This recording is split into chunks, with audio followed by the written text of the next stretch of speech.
Hello family, welcome to this new video. Today you're gonna learn something new.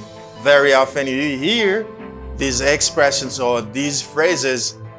Sometimes you don't know what they mean. This video is for you. Video ça c'est pour vous, pour pral connaître. Là utiliser phrase ça qui ça veut dire parce que assez souvent pile là nous entend yo, mais nous pas sûr, nous pas réellement connaître qui ça veut dire. You're gonna learn what it's on me means, not a bit. No biggie, that's late, catch up, it beats me. Phrase ça c'est ça qu'on va l'apprendre jodi a, on va l'apprendre qui ça veut dire et comment pour utiliser yo. Stay there, like and comment and share. I'm coming back to teach you this very important video.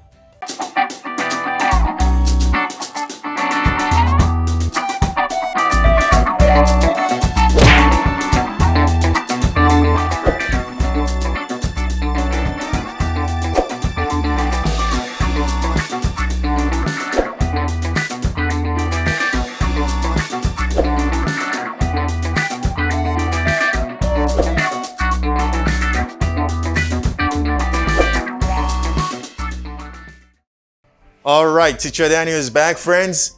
I really appreciate when you like, when you comment, and I'm sure you do that. Thank you very much. I count on you. I love you and working for you. Vraiment apprécié ça, le partager, le like, et ou fait quoi avec nous. Ça vraiment intéressant, le participer dans quoi. Ça vraiment intéressant. But today's class is about phrases, some important phrases or common phrases. Very often you hear when people are speaking English, les moun yo a parler anglais ou assez souvent tande, but sometimes you don't know, you're not sure that what you hear, what you understand, if it's exactly what it is. So today's class, you are going to learn the meaning of some important phrases or common phrases you very often hear. Jodi a nan video pour apprendre phrase sa yo signification. Now, let's go to pronounce first the phrases. On va aller prononcer d'abord phrase yo. Okay. The first one, it's on me. It's on me. Ou prononcer le normal, ou dit it's on me. Ti point S ça que ouais là, I'm talking about the sound. Ma parler de son. Là ouais ti point S ça là dans son. Hein? It's sound. You say on sun. It's on me. It's on me. Can you say after me? Est-ce qu'on peut dire après moi en aller? It's on me. It's on me. It's not too difficult to say. It's on me. C'est pas trop difficile à dire. It's on me. It's on me. It's on me. It's on me. It's on me. Yeah, it's on me. You say it. Great. Good job. Ou deal. Très facile. On va aller. Don't think it's difficult. Pas mettre tout que c'est difficile. You can do it. If I can do it, you can do it. Si m'ka fel ou ka fel. Seulement, ça m'a de plus temps pour vous-même. The second is not a bit. Sometimes if you hear people say not a bit, it depends on where the person is. Ça va dépendre de qui côté moun nan yé, qui anglais qu'il pratique. Not a bit. Not a bit. Not a bit. And you say nada, not a bit. Okay, what do I say nada? Because this T here gives me a fast or a flat D sound. You say nada, nada, nada. Yeah, T abam yon D rapide, you relay ça flat D. Okay, the flat D. Okay, you say nada bit, not a bit, not a bit, not a bit. It's on me, not a bit. Not a bit. Not a bit. It's on me. Not a bit. Not a bit. Yeah, you sound like the native way ou sonne même jan natif là. Parler. Si ou ta remen parler ta kou natif. Not a bit. Not a bit. Good. Now you say no biggie. No biggie. No biggie. No biggie. No biggie. It's easy. No biggie. Can you say no biggie? Est-ce qu'on peut répéter ça en aller? No biggie. Good job. You say that very well. If you can't say practice, keep practicing it. Say no biggie. Okay. And after it's that's lit. That's lit. That's. I know TH sound might be difficult for you. But when TH sound is capable difficile, parce que gen moun kap di that, but it's that's. That's. Try it. Okay, try it. That's lit. That's lit. That's lit. That's lit. That's late. That's lit. That's lit. Lit. That's lit. That's lit. That's lit. You can see my mouth. That's lit. That's lit. That's lit. Good. Before the last is catch up. Catch up. Catch up. You say catch. I catch you. M'attrape. Catch. Catch up. Catch up. Now, if you pronounce it quickly, you say catch up. Catch up. Catch up.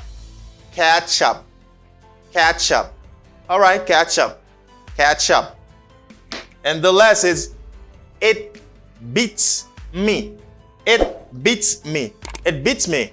It beats me. It beats me. It beats me. Yeah, it beats me. You say, it's on me. Répétez après. Repeat after me. It's on me. Not a bit. No biggie. That's lit. That's lit. Catch up. It beats me. It beats me. Great. Now it's time to teach you what they mean. C'est moment pour m'alancer qui ça veut dire. Okay, the first one is it's on me. You use it's on me, for example, if you go out with your friend, you go to a restaurant with your friend and you eat, your friend eat, and then after you go to pay, and then your friend take his wallet to pay, you say no. It's on me. It's on me, ça veut dire I'll pay the bill. Ma paye bill là, ma paye frais pour. I'll pay the bill. Ma paye frais pour. Ça veut dire ou pas besoin payer pour là. Don't pay yours. I'm gonna pay for you. I'll pay the bill. C'est ça. Le moun nan dit it's on me. No, it's on me. I'll pay the bill. I'll pay the bill. Next is not a bit. Not a bit. Not a bit, you use it when you want to make a strong negative statement. Which is in not a bit là, c'est lorsque vous voulez accentuer son négation, vous voulez accentuer d'une manière forte. OK? Vous voulez réellement dire non, non, non, du tout pas. Ça signifie du tout pas. OK? Not a bit. But in other contexts, you can use it to say that I'm not tired. OK? D'une manière générale, vous utilisez not a bit pour dire formellement non, c'est du tout pas. Mais vous êtes capable d'utiliser dans plusieurs contextes. Même genre là, for example, if you say, oh, you're tired maybe, you say, not a bit. Okay, not a bit. Yeah, vous pouvez utiliser dans plusieurs autres contextes. But in this case, not a bit means I am not tired. Ça va dépendre de quel contexte vous utilisez là. But me, I use it in this context. You say, I'm not tired. I'm not tired. Je ne suis pas fatigué. Je ne suis pas fatigué. Okay, are you tired? Not a bit. Vous fatigué? Du tout pas. Ouais, on peut utiliser, on dit not a bit. Okay? Not a bit. A strong negative statement. Next one is no biggie. No biggie. No biggie. No biggie. No biggie means no problem. No biggie, no problem. This is another way to say no worries. Pas inquiéto, sans problème. Okay? Sans problème. Aucun problème, aucun souci. You say no biggie. No biggie. Good. No biggie. Okay, can I borrow your car again? No biggie. Vous te fin prêter machine moun yo, gaspiller tout gaz là, et vous demandez encore, sans problème. Il dit aucun problème. No biggie. Okay? No biggie. The next one is that's late. That's late. You use that's late to say something is amazing. That's amazing. That's good. That's cool. That's great. Là, vous voulez parler d'un bagage qui amusant, qui intéressant, qui bon, qui bien, qui normal, ou dit that's late. Oh, I love this movie. Wow, that's late. It's amazing. Or that's amazing. That's late. You say that's late. Oh, that's late. Good. And before the last, you say catch up. Catch up is another way to say see you later. Yeah, see you later. Okay, catch up. Catch up, friend. Catch up, man. Catch up. You say catch up, you say see you later. See you later or see you later, how you want. And the last is it beats me. It beats me. For example, you can say, hey, can you say why she's dancing like that? Can you say why she's dancing like that? It's got weird. It's weird. I can't see that. Can you say why? You say, it beats me. It beats me. Can you tell me why mom doesn't give me money anymore? It beats me. C'est comme si son façon pour dire ça dépasse. OK? M'pa connaît. No idea. M'pa gen pièce idée sur ça. Yeah. It beats me means I don't know. IDK. I don't know. I don't know. Great. It beats me. Ça dépasse moi, m'pa connaît le papa. It beats me. I don't know. And you say it's on me, I'll pay the bill. Not a bit, I'm not tired. No biggie, no problem. That's lit, that's amazing. Catch up, see you later. It beats me. I don't know. I'll pay the bill, ma pay bill là. I'm not tired, moi pas fatigué. No problem, aucun souci, aucun problème. That's amazing, c'est impressionnant. See you later, à plus tard. I don't know, je ne sais pas, m'pas connaît. I think you love this video. Show me you love it. Montrez-moi qu'on aime vidéo ça, qu'on aime travail là. Lorsque vous partagez, leur like, ou voyez ticket, ou voyez fleur, ou voyez diffé, ou dites qu'on aime. Very important. Thank you so much for watching. Merci parce que vous prenez temps pour nous regarder vidéo ça. Ça fait plaisir, ça fait qu'elle me chaud. Thank you so much. I will never stop saying that I love you. Je me suspends dire que vraiment, I love you, I love you, I love you so much, and catch you in another and a better video. Bye bye. Haitians Toupatou réunis sur YouTube, langue Mwen Toupatou, sur TikTok, langue Mwen Toupatou, sur Telegram, langue Mwen Toupatou Family Group, et sur Facebook, Teacher Daniel Aneus, pour capable apprendre et pratiquer langue qui c'est anglais. I'm really sorry for this week. Moi vraiment désolé pour semaine ça parce que nous pas joindre moi, m'était un problème yeux et m'espérer que semaine n'a pas trop mal pour nous te joindre vidéo. But we post video every day. Nous postons vidéo chaque jour. Si vous même vous faites rejoindre channel non, bienvenue. Et parce que vous pas regrette le fait que vous faites partie de famille ça. Famille ça c'est partager, c'est aider, c'est supporter. Uniquement faire partie de famille ça, langue Mwen Toupatou, ou supposé partager vidéo nous yo. Vous supposez like, vous supposez commenter et toujours dire non qui vidéo que vous voulez. Parce que l'aime font vidéo moi pas garder ou pas like ou pas commenter tellement sujet ça m'a pas presque parler de lui encore parce que c'est pour vidéo même y a fait. Donc restez branché m'a venir connait pour me capable venir présenter vidéo ça cap parler de reflexive pronouns. You know or you hear them, you don't know how to use. Today's class you're going to know how to use them and what they mean. Qui ça yo signifie avec comment pour utiliser, c'est ça qu'on va apprendre dans la vidéo ça tout de suite après pause là, pas bouger, I am coming back.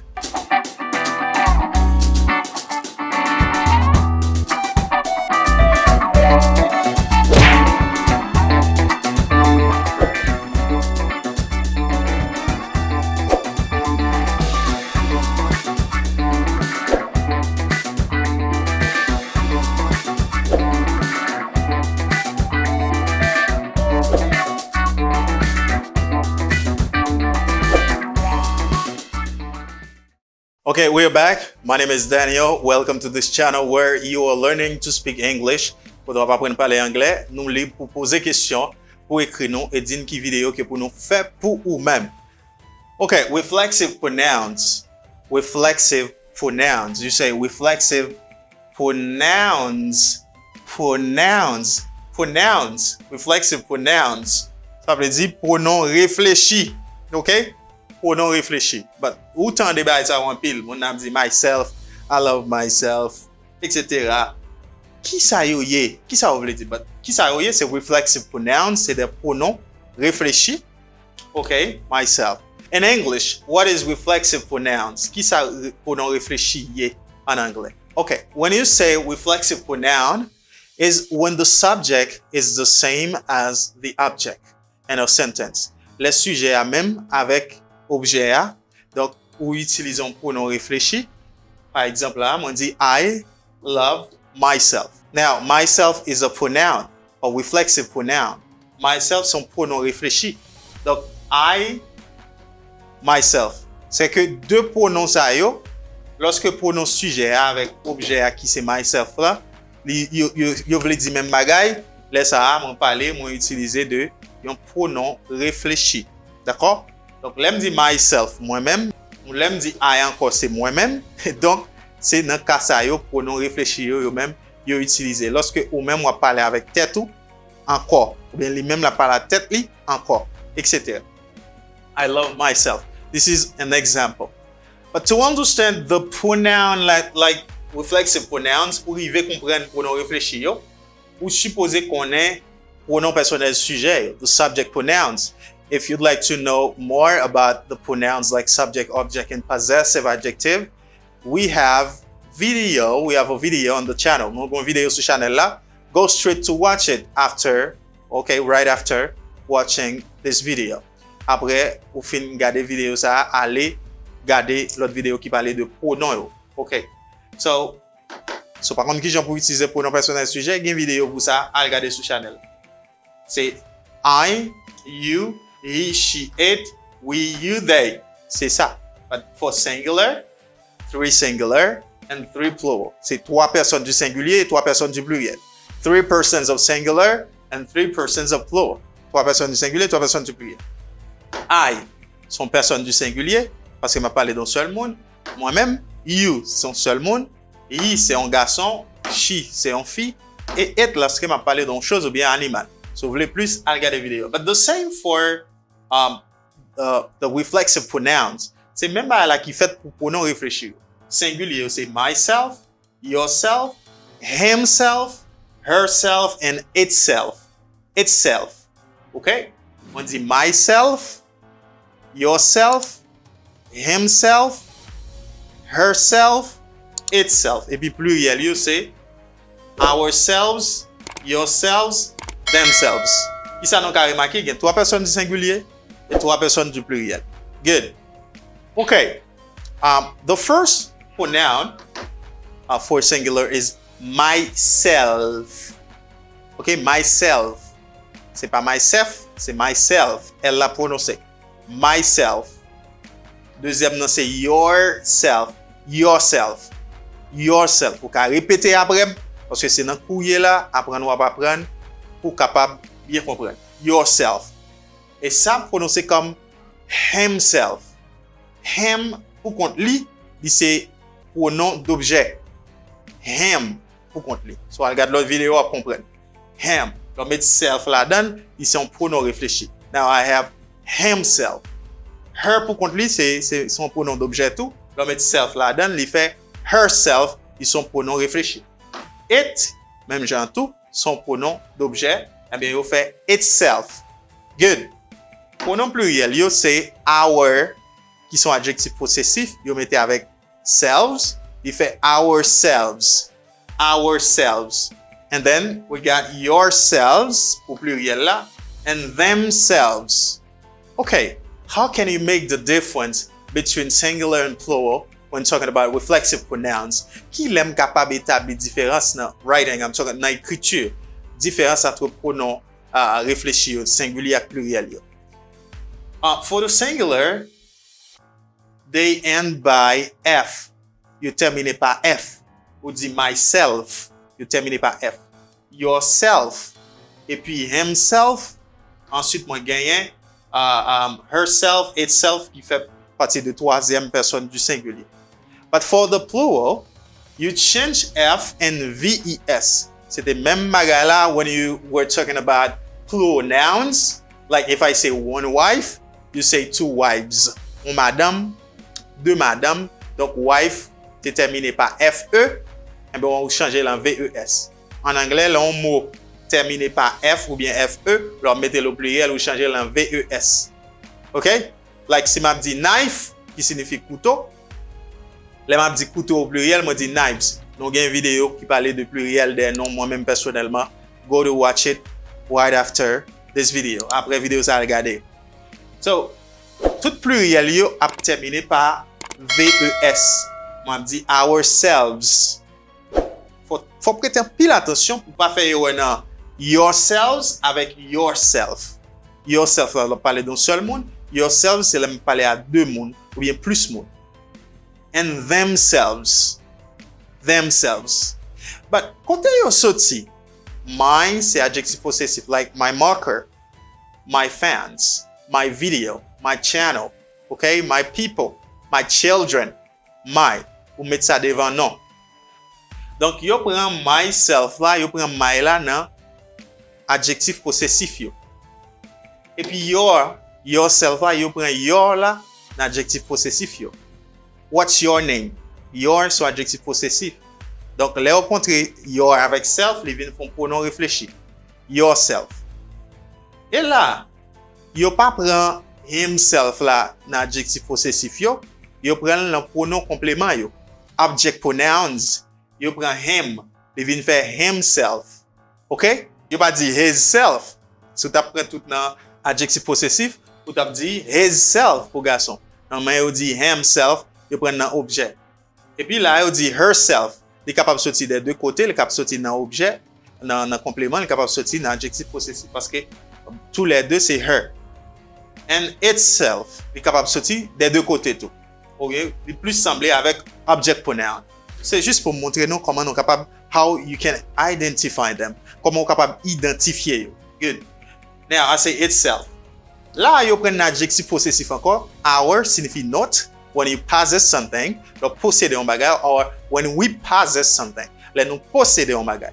Our, not, our course, pour nous, our teacher, professeur nous. OK? You say ourselves. Et you prend your là même, your ça encore, un adjectif possessif. But you prend ça lui-même dans complément. OK? Object pronoun. You t'a supposé dire themselves, you pas dire themselves, you pas prendre dans adjectif possessif, you prendre dans complément. Si vous voulez comprendre bien ça m'a dit, allez regarder vidéo sur pronom yo sur channel là. Good. Ça veut dire you vinn gain pluriel yo ourselves, yourself, themselves. All right, good. Themselves. And now, how can you use the reflexive pronouns? Qui sont capables d'utiliser pronom réfléchi yo? Ou utiliser pronom réfléchi yo? Let me say that. One, when subject and object are same. Les sujets avec complément même j'aime te dire là, I love myself. Sujet avec complément c'est même bagay.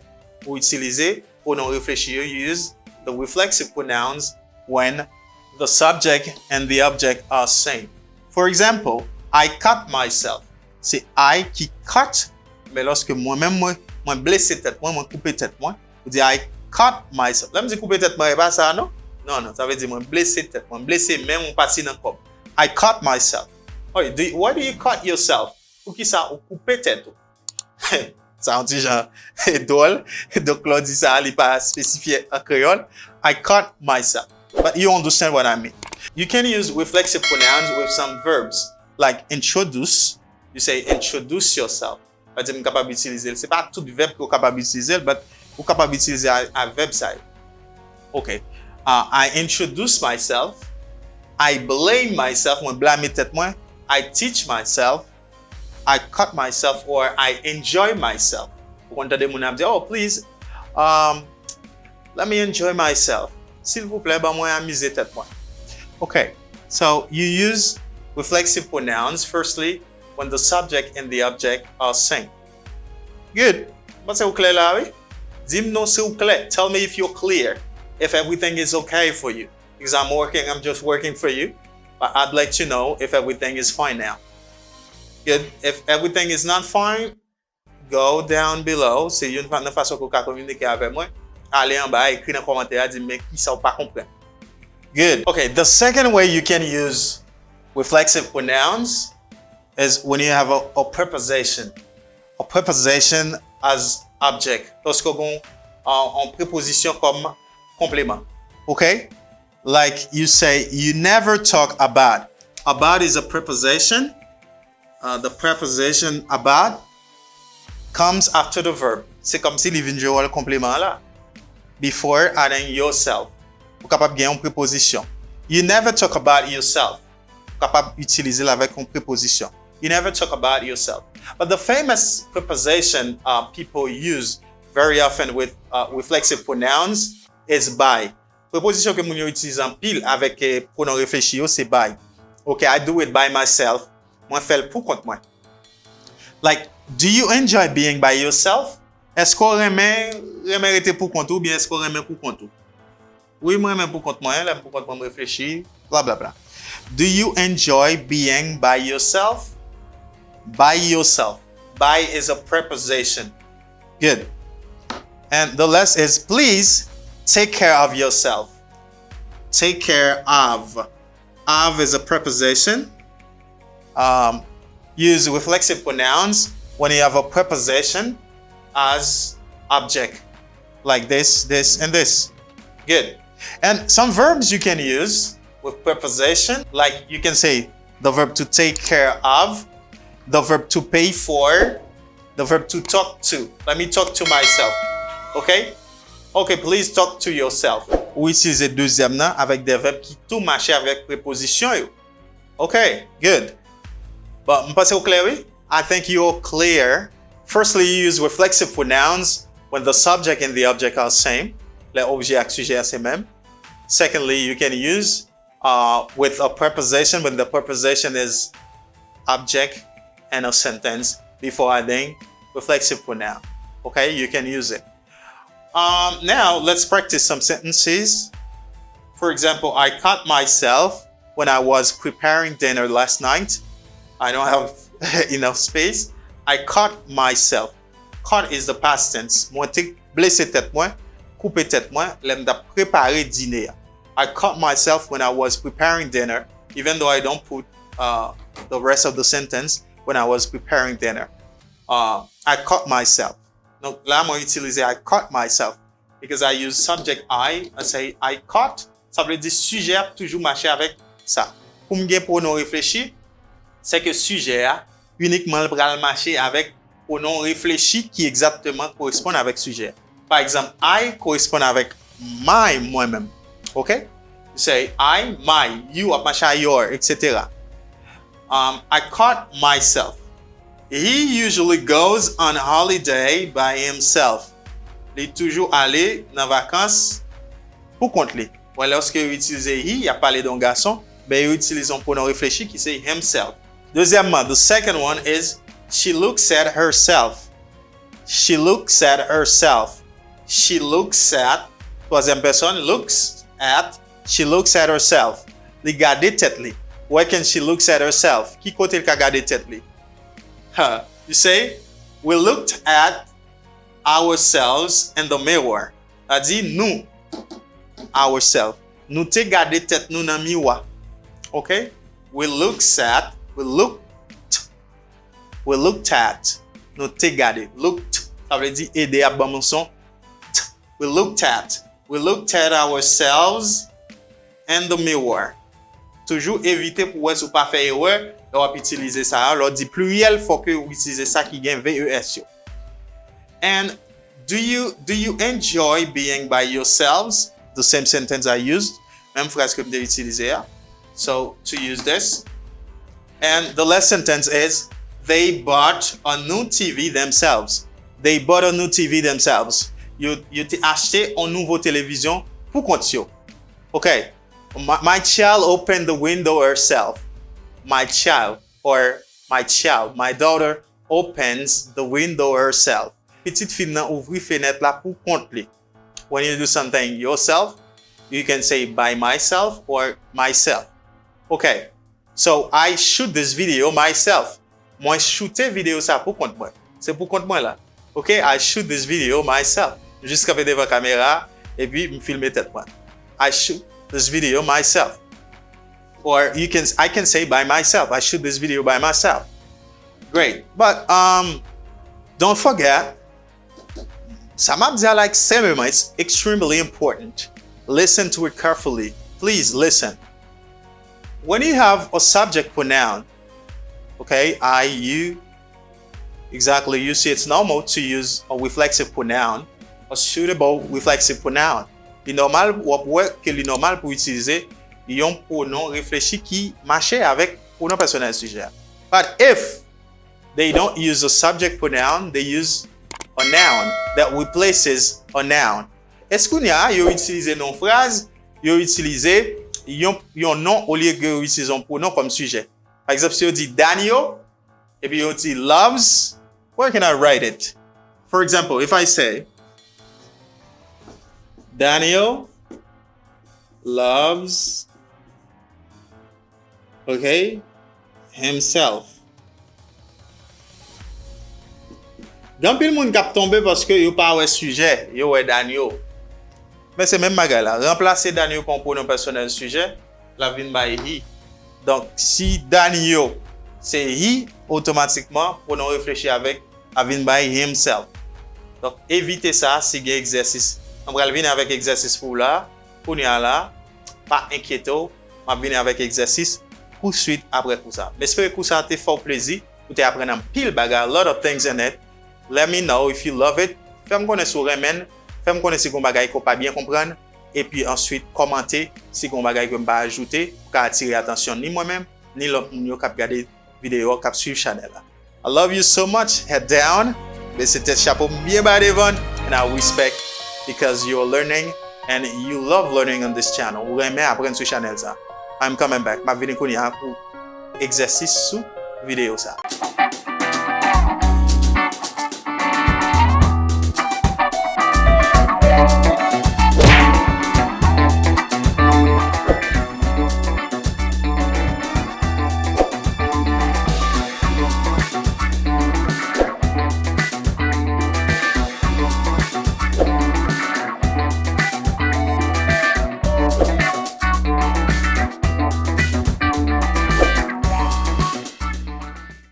Okay, welcome back for practicing reflexive pronouns.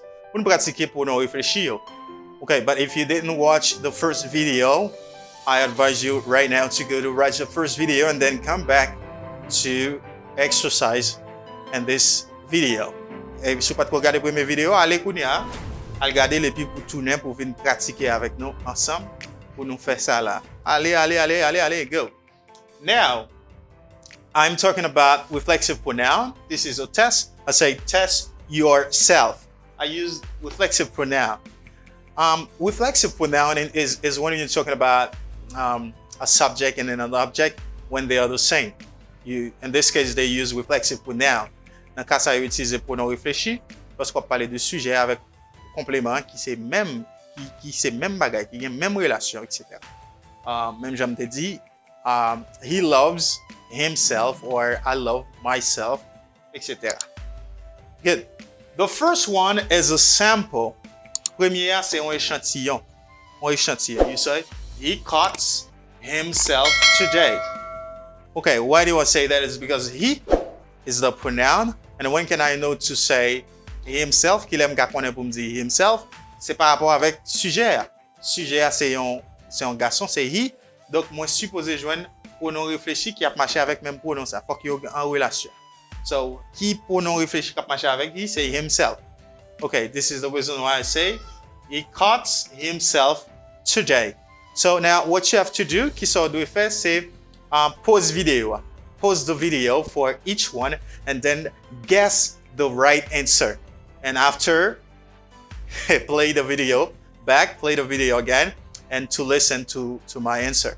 Okay? C'est juste pause vidéo pour tenter ou même pour imaginer puis commenter. Imaginez. Like if I say he cuts, et puis mettez espace vide là ou même ou play et pour écrire dans commentaire himself ou bien son pensée et puis après play li et puis moi-même ma bail réponse qui correct là. Now, are you ready for the second one?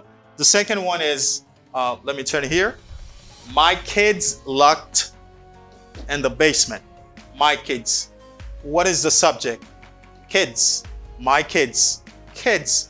Okay, but now what should you do? You should replace my kids by a subject pronoun. Vous supposez remplacer kids, les enfants, par un pronom personnel sujet.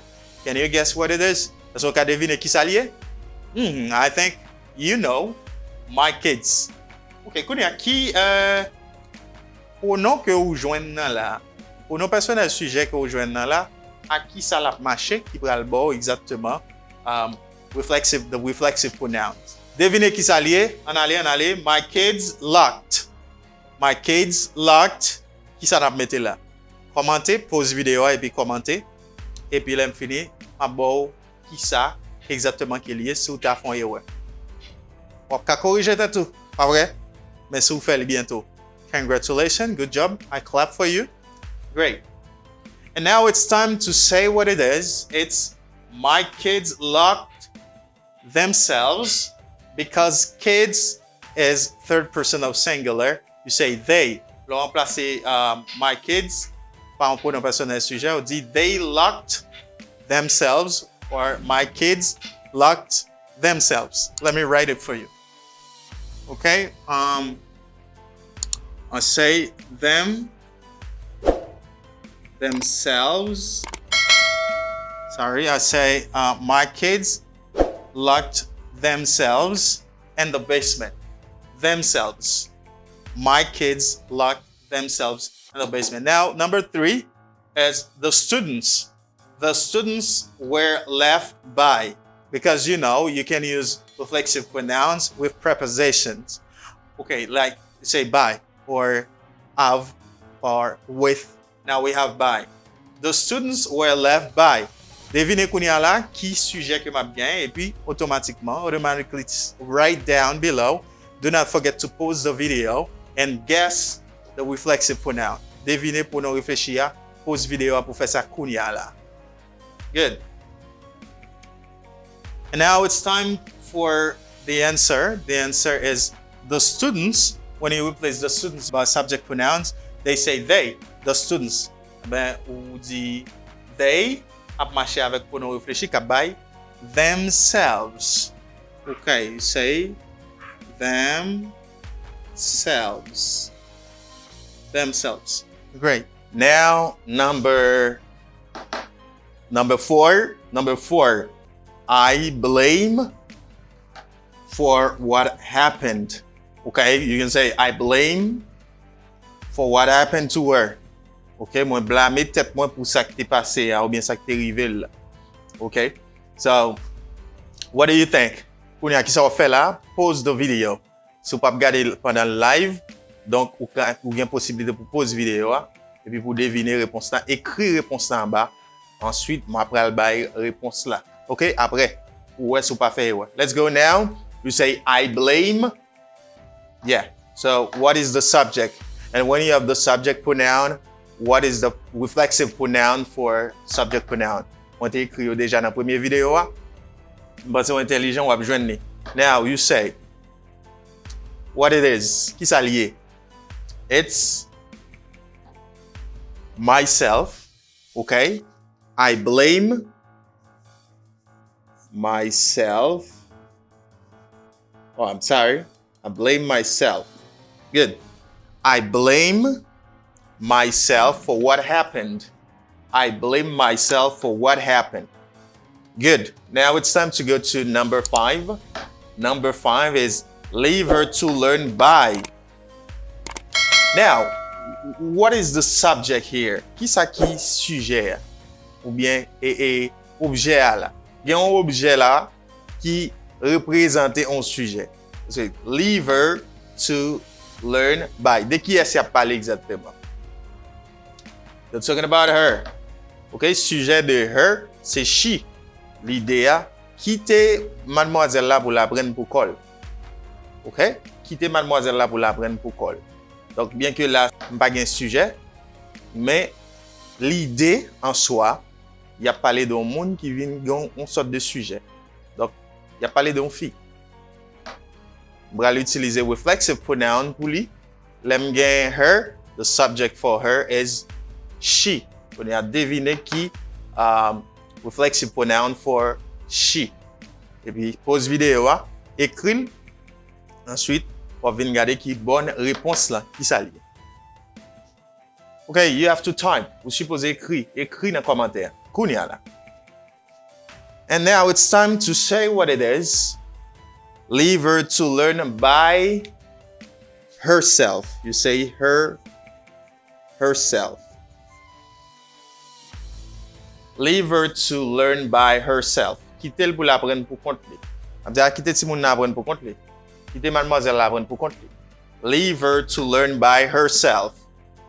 Good. Number 6 is the dog came home by. The dog came home. What's the subject now? The dog is the subject. And the verb and the past, again, the verb to come, given by came au passé. The dog. And we place the dog by a subject. C'est ça me dit, you know what? This is what I told you. Remember, not only when you have a subject, the subject in the sentence can be replaced by a noun. Here I have the dog. The dog is a subject here, but you don't have a subject pronoun, but you have to replace. This is what you have to do. Replace the subject by a subject pronoun. When you replace dog by a subject pronoun, what do you find? Qui ça rejoint le remplacer dog par un pronom personnel sujet? Les vin ba it. Qui reflexive pronoun pour it? Pause vidéo et puis mettez réponse dans le commentaire. Ensuite, vous pourrez rejoindre si toutefois pour la pas bon ou ta font erreur ou bien si toutefois le bon, vous satisfait and then I have to clap for you. Now, écris dans le commentaire bonne réponse là. Okay, the dog came home by, say by itself. Okay, by itself. The dog came home by itself. Good.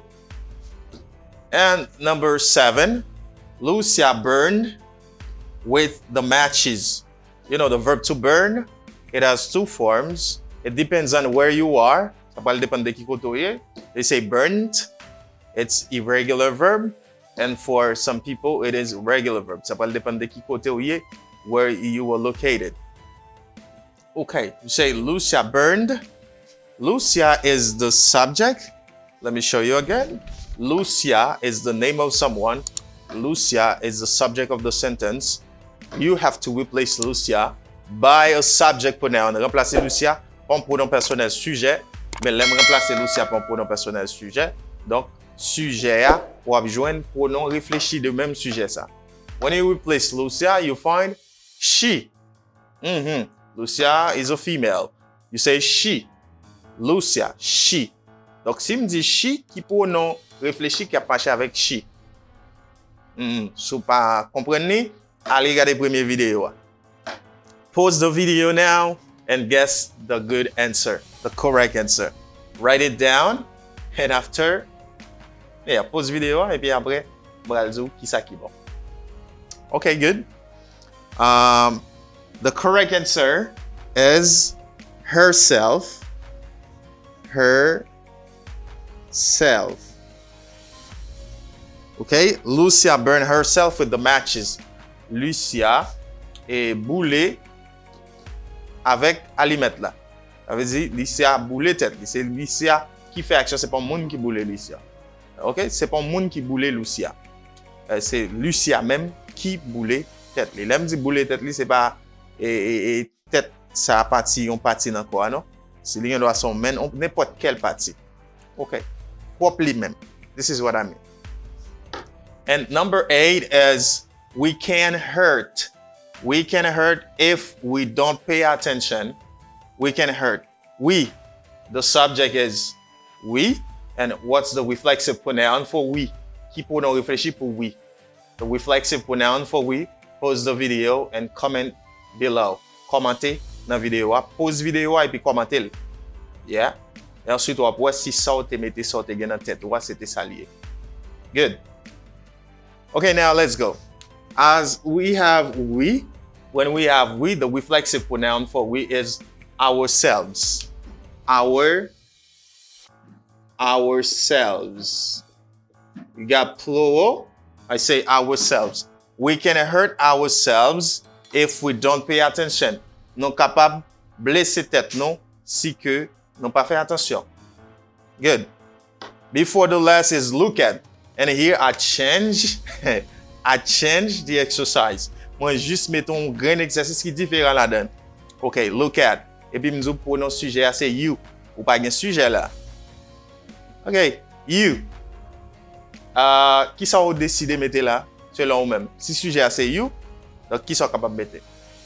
Pause vidéo et puis écris dans le commentaire. Okay, look at. Parce que là, je n'ai pas un sujet, le sujet c'est you, to identify. I identify the subject for you. And now it's time to say what it is. Qui s'allie? Okay, but if you write, tu écris yourself, it's okay. Tu écris yourselves,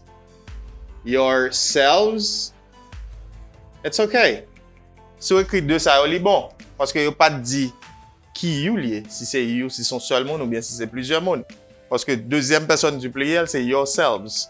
Change in VES. And for singular, the second person of singular, you have F. C'est yourself. Pluriel là, c'est yourselves. Hey, gardez tête tout. Si pas on va dire, gardez tête toujours dans aujourd'hui. Gardez gens, ou pas garder tête dans la glace, gardez tête. Comment garder tête tout? Now we say, look at yourself. Donc on est là, gardez tête nous-mêmes. Look at yourselves. And the last is, my mom often talks. I forget to add to. Moi, oublié ajouter to. Talk to.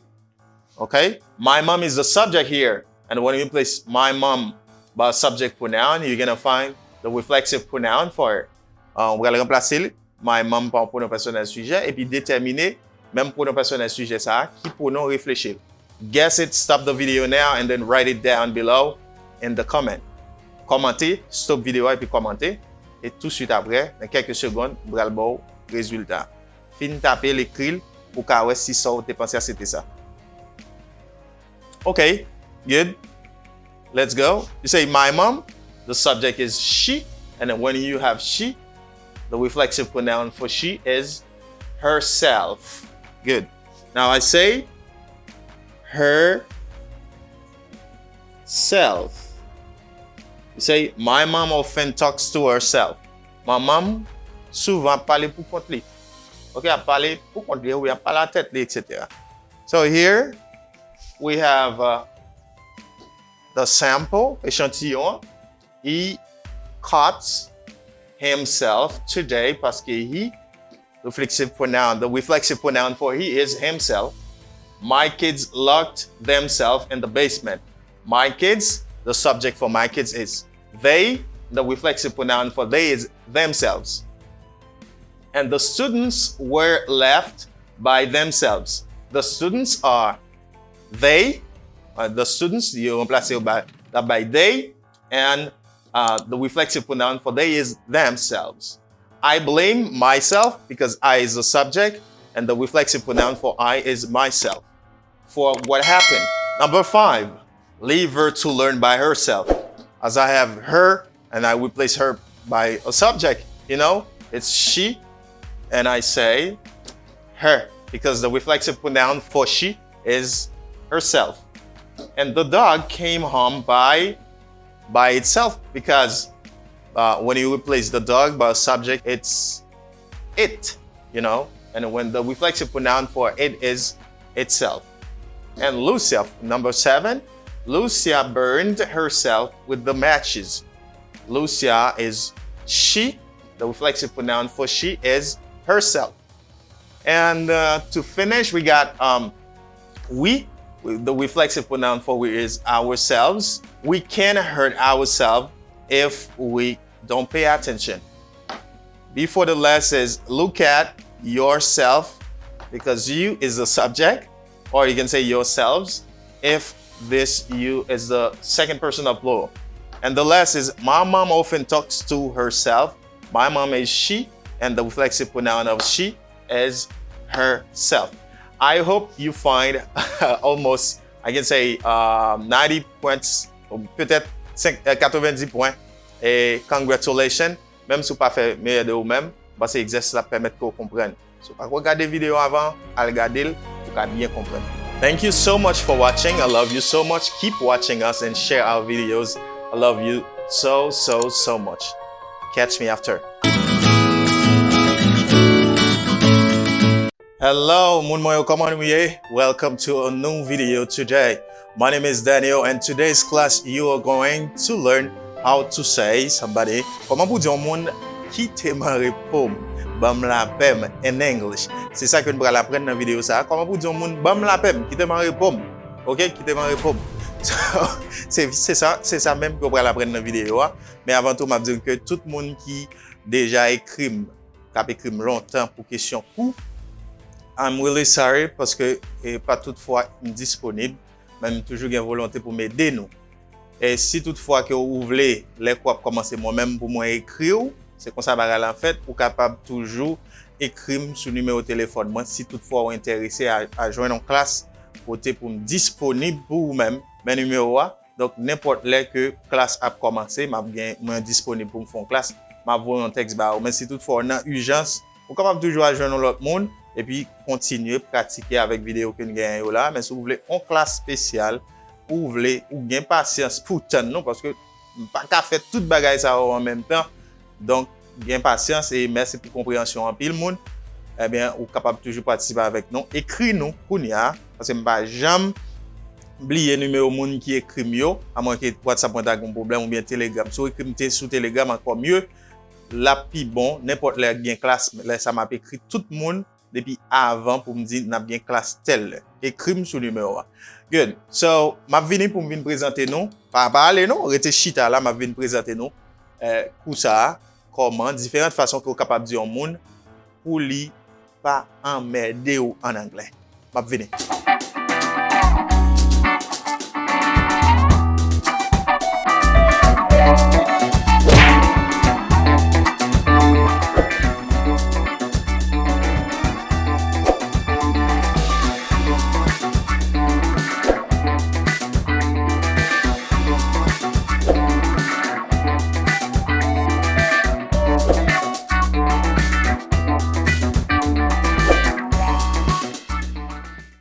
Okay, I'm back. Hey, come on, ladies and gentlemen, welcome back for this video where I'm going to talk about different ways of saying pa amedim en anglais. You know, before starting the video, avant que je commence à entrer dans la vidéo, let me say thank you, merci to you especially, ou même personnellement parce que vous supportez channel là. Parce que il y a plein de monde qui t'attend qui l'est pour channel ça arriver avec 50K. Merci en pile à communauté ça, merci en pile la famille, merci en pile tout le monde qui abonné, qui partagé, monde qui fait pile travail, un pile monde qui fait pile effort.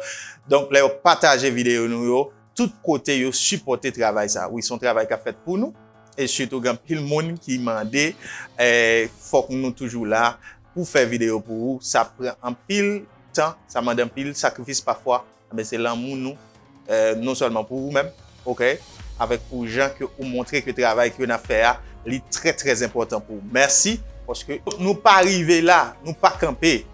We never stop, we never quit, nous pas bailler vague, nous continuer toujours parce que objectif nous plus loin. Pas oublier ça fait longtemps, nous espérer à 100K de vous-même.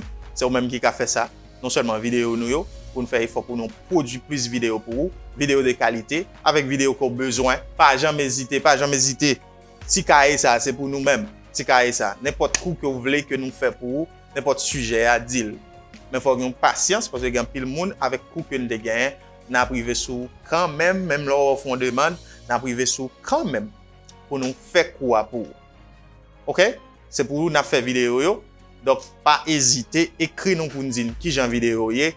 Qui j'en remet, qui type de vidéo que vous remet, et dans la question anglais, laisse ça pour nous-mêmes, pour nous produire vidéo pour vous, parce que nous travaillons pour vous. Et il faut que nous arrivions à 100K, objectif là, 100K abonnés, nous pas suspendre le travail. Merci encore une fois. Thank you so much. Now, let's get started. On a commencé? On a commencé other ways of saying, I can say other ways of saying or other ways to say. Two ways, moi ka dit ça deux façons, other ways of saying or other ways to say. Différentes façons ou bien l'autre façon, l'autre façon pour me dire. OK, l'autre façon pour me dire par m'aider. OK, quitter ma réponse, disons. Quitter ma réponse. Par exemple, mon app nous vous dire quitter ma réponse. You can say this, or you can say this. But now, pronunciation first. And after we're going to try to pronounce them. Pronounce the sentence correctly, prononcer phrase correctement, utiliser des principes de diction pour nous bien prononcer. Come on. On allez. Now you say Leave me alone. You say alone. Mot ça, so pas qu'à prononcer, ou pas qu'à, même là où vous dictionnez, ou pas qu'à prononcer, don't worry. You repeat after me. You say alone. Vous prononcez ça comme alone. Alone. Alone. When you are alone, when you don't have anybody next to you, okay, where you are. Ou pas gen pièce pour koto ya ou seul, okay? Now you're alone. Le verbe to leave signifie quitter, to quit. Okay, to leave signifie laisser partir, aller. Leave me, me. Okay, leave me. Leave me alone. Leave me alone. On a dit phrase normal, on allait. On pratique ensemble, come on. Leave me alone. Leave me alone. Leave me alone. Leave me alone. Quittez-moi seul, quittez-moi pour comme, quittez-moi répondre de façon pour dire, quittez-moi non. Leave me alone, please. Leave me alone. Si mon nom a pas m'aider, leave me alone, please. Quittez-moi s'il vous plaît. Leave me alone. Leave me alone. Leave me alone. Yeah, it's a basic sentence. Maybe you can know it. This is a phrase. Ou capable prendre. And this phrase, after this phrase, we got leave me in peace. Not too difficult to say. Leave me in peace. Quittez-moi en paix. Leave me in peace. Leave me in peace. Leave me in peace. Please leave me in peace. Quittez-moi en paix. Leave me in peace. Leave me in peace. Please leave me in peace. Quittez-moi en paix. Grand moun nan là, il est fatigué. Si moun a fait bruit, elle dit leave me in peace. Quittez-moi en paix. Quittez tête moi en paix parce que vous connaissez jamais ailleurs dans pays quittez tête moi en paix. Okay. Leave me in peace. Leave me in peace. Leave me in peace. Quittez-moi en paix. Next one is I want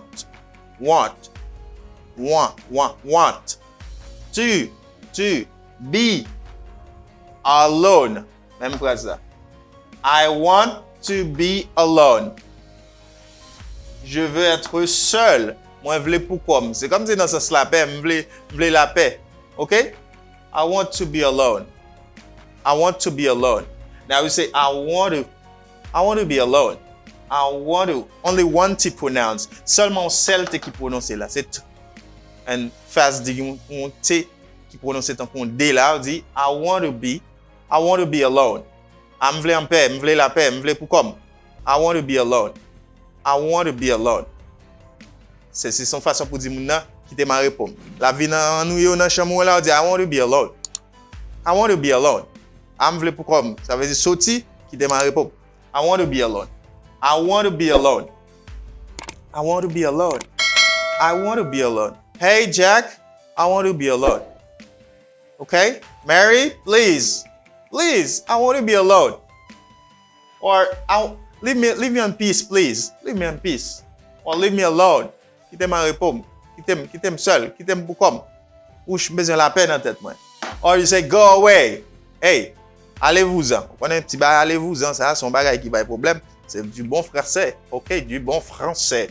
Mais l'autre dit, il y a des gens qui mourent pour plus petit que ça. Veuillez côté n'a dit allez-vous-en. Parce que allez-vous-en pour un jour, c'est aller. OK? Go away. On dit pour go away ou dit aller, déplacer. Go away. Allez-vous-en. Go away. Go away. Go away. C'est away. Good. Go away. Please go away. Hey, Timoun, allez. Ou je voulais pour comme. Allez, quittez-moi répondre, Timoun. Please go away. Hey, go away. Go away. Allez là-bas. Oui, là, quand on dit, allez là-bas. Go away. Go away. Go away. Go away. Go away. Go away. Hey, go away, please. Allez jouer l'autre bord, Simon. Allez faire briller l'autre bord. Whoosh. Go away. Go away.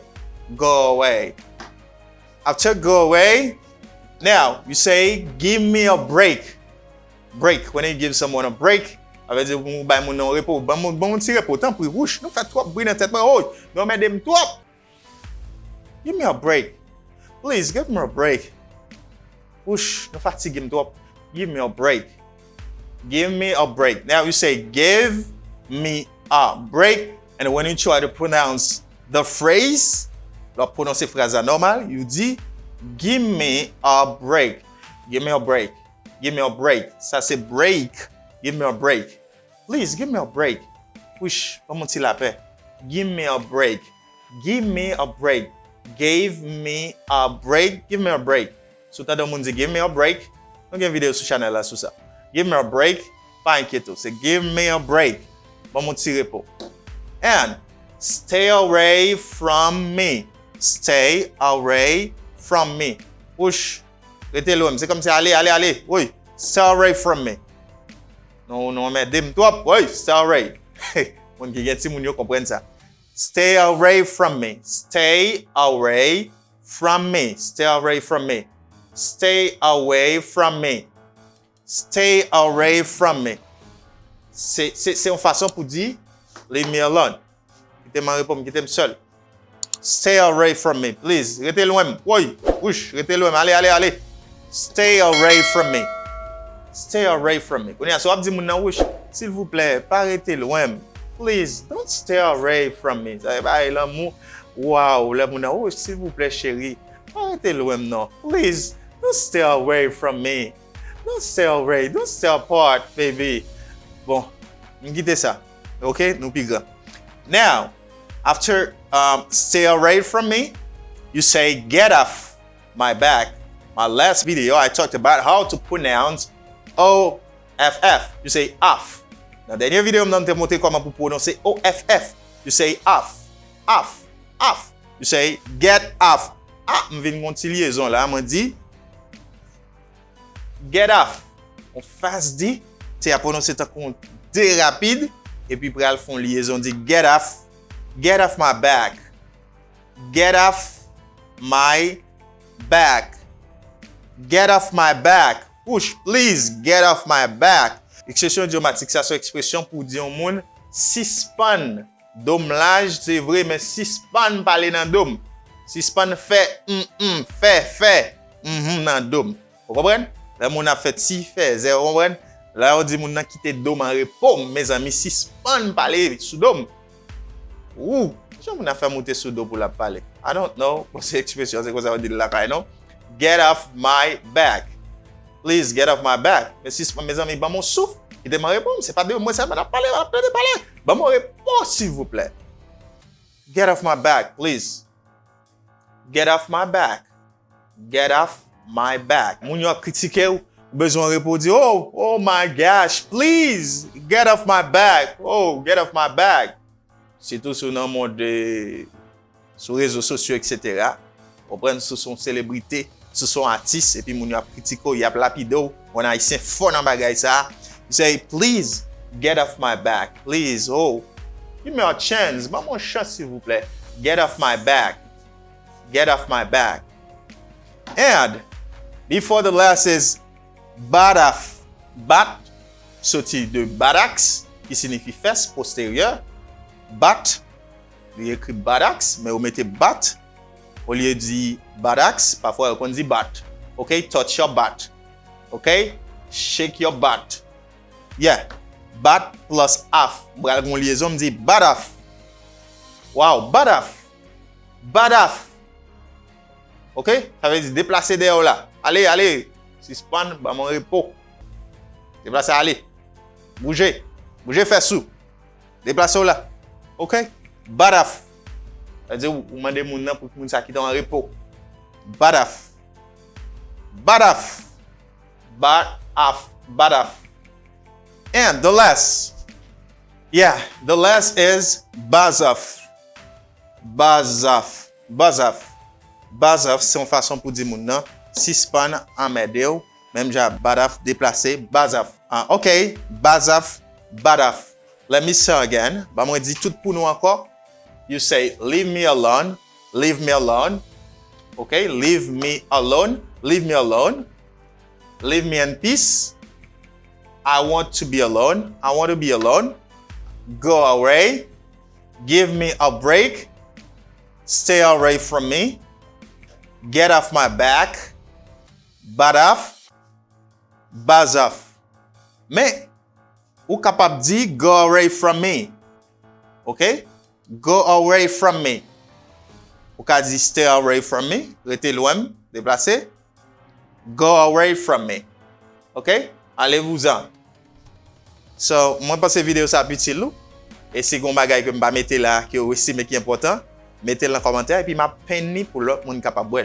Mais c'est que vidéo ça utile ou en pile et m'a dit moun classe yo pas hésiter écrire sur numéro à j'aime dit non. Et puis un peu de respect s'il vous plaît. Gan pile moun parce que n'a vu moins haïtien, m'a vivre en Haïti. Ça pas veut dire que pas gen moun en Haïti qui gen crédibilité, qui est honnête. OK? Donc pile moun faut nous connaître ça. Pas parce que moun na vivre en Haïti, il toujours dans nécessité, il toujours dans besoin. Apprendre à respecter tant moun, apprendre à respecter moun en soi. OK? Tout moun pas même. Les haïtiens font bagay supporter, même gens en pile haïtien fait ça qui fait nous arriver dans niveau ça. Les haïtiens par exemple si vous décidez font classe, si gen moun qui pas bon, les ou fait classe yo pas bon, moun yo pas respecter tête yo, si Mwen fait ou bien l'autre professeur fait, pas mettre nous dans même panier. OK? Pas de respecter moun nan parce que on l'autre te fait même genre. Apprendre à respect pour moun, please. Moi mande nous ça.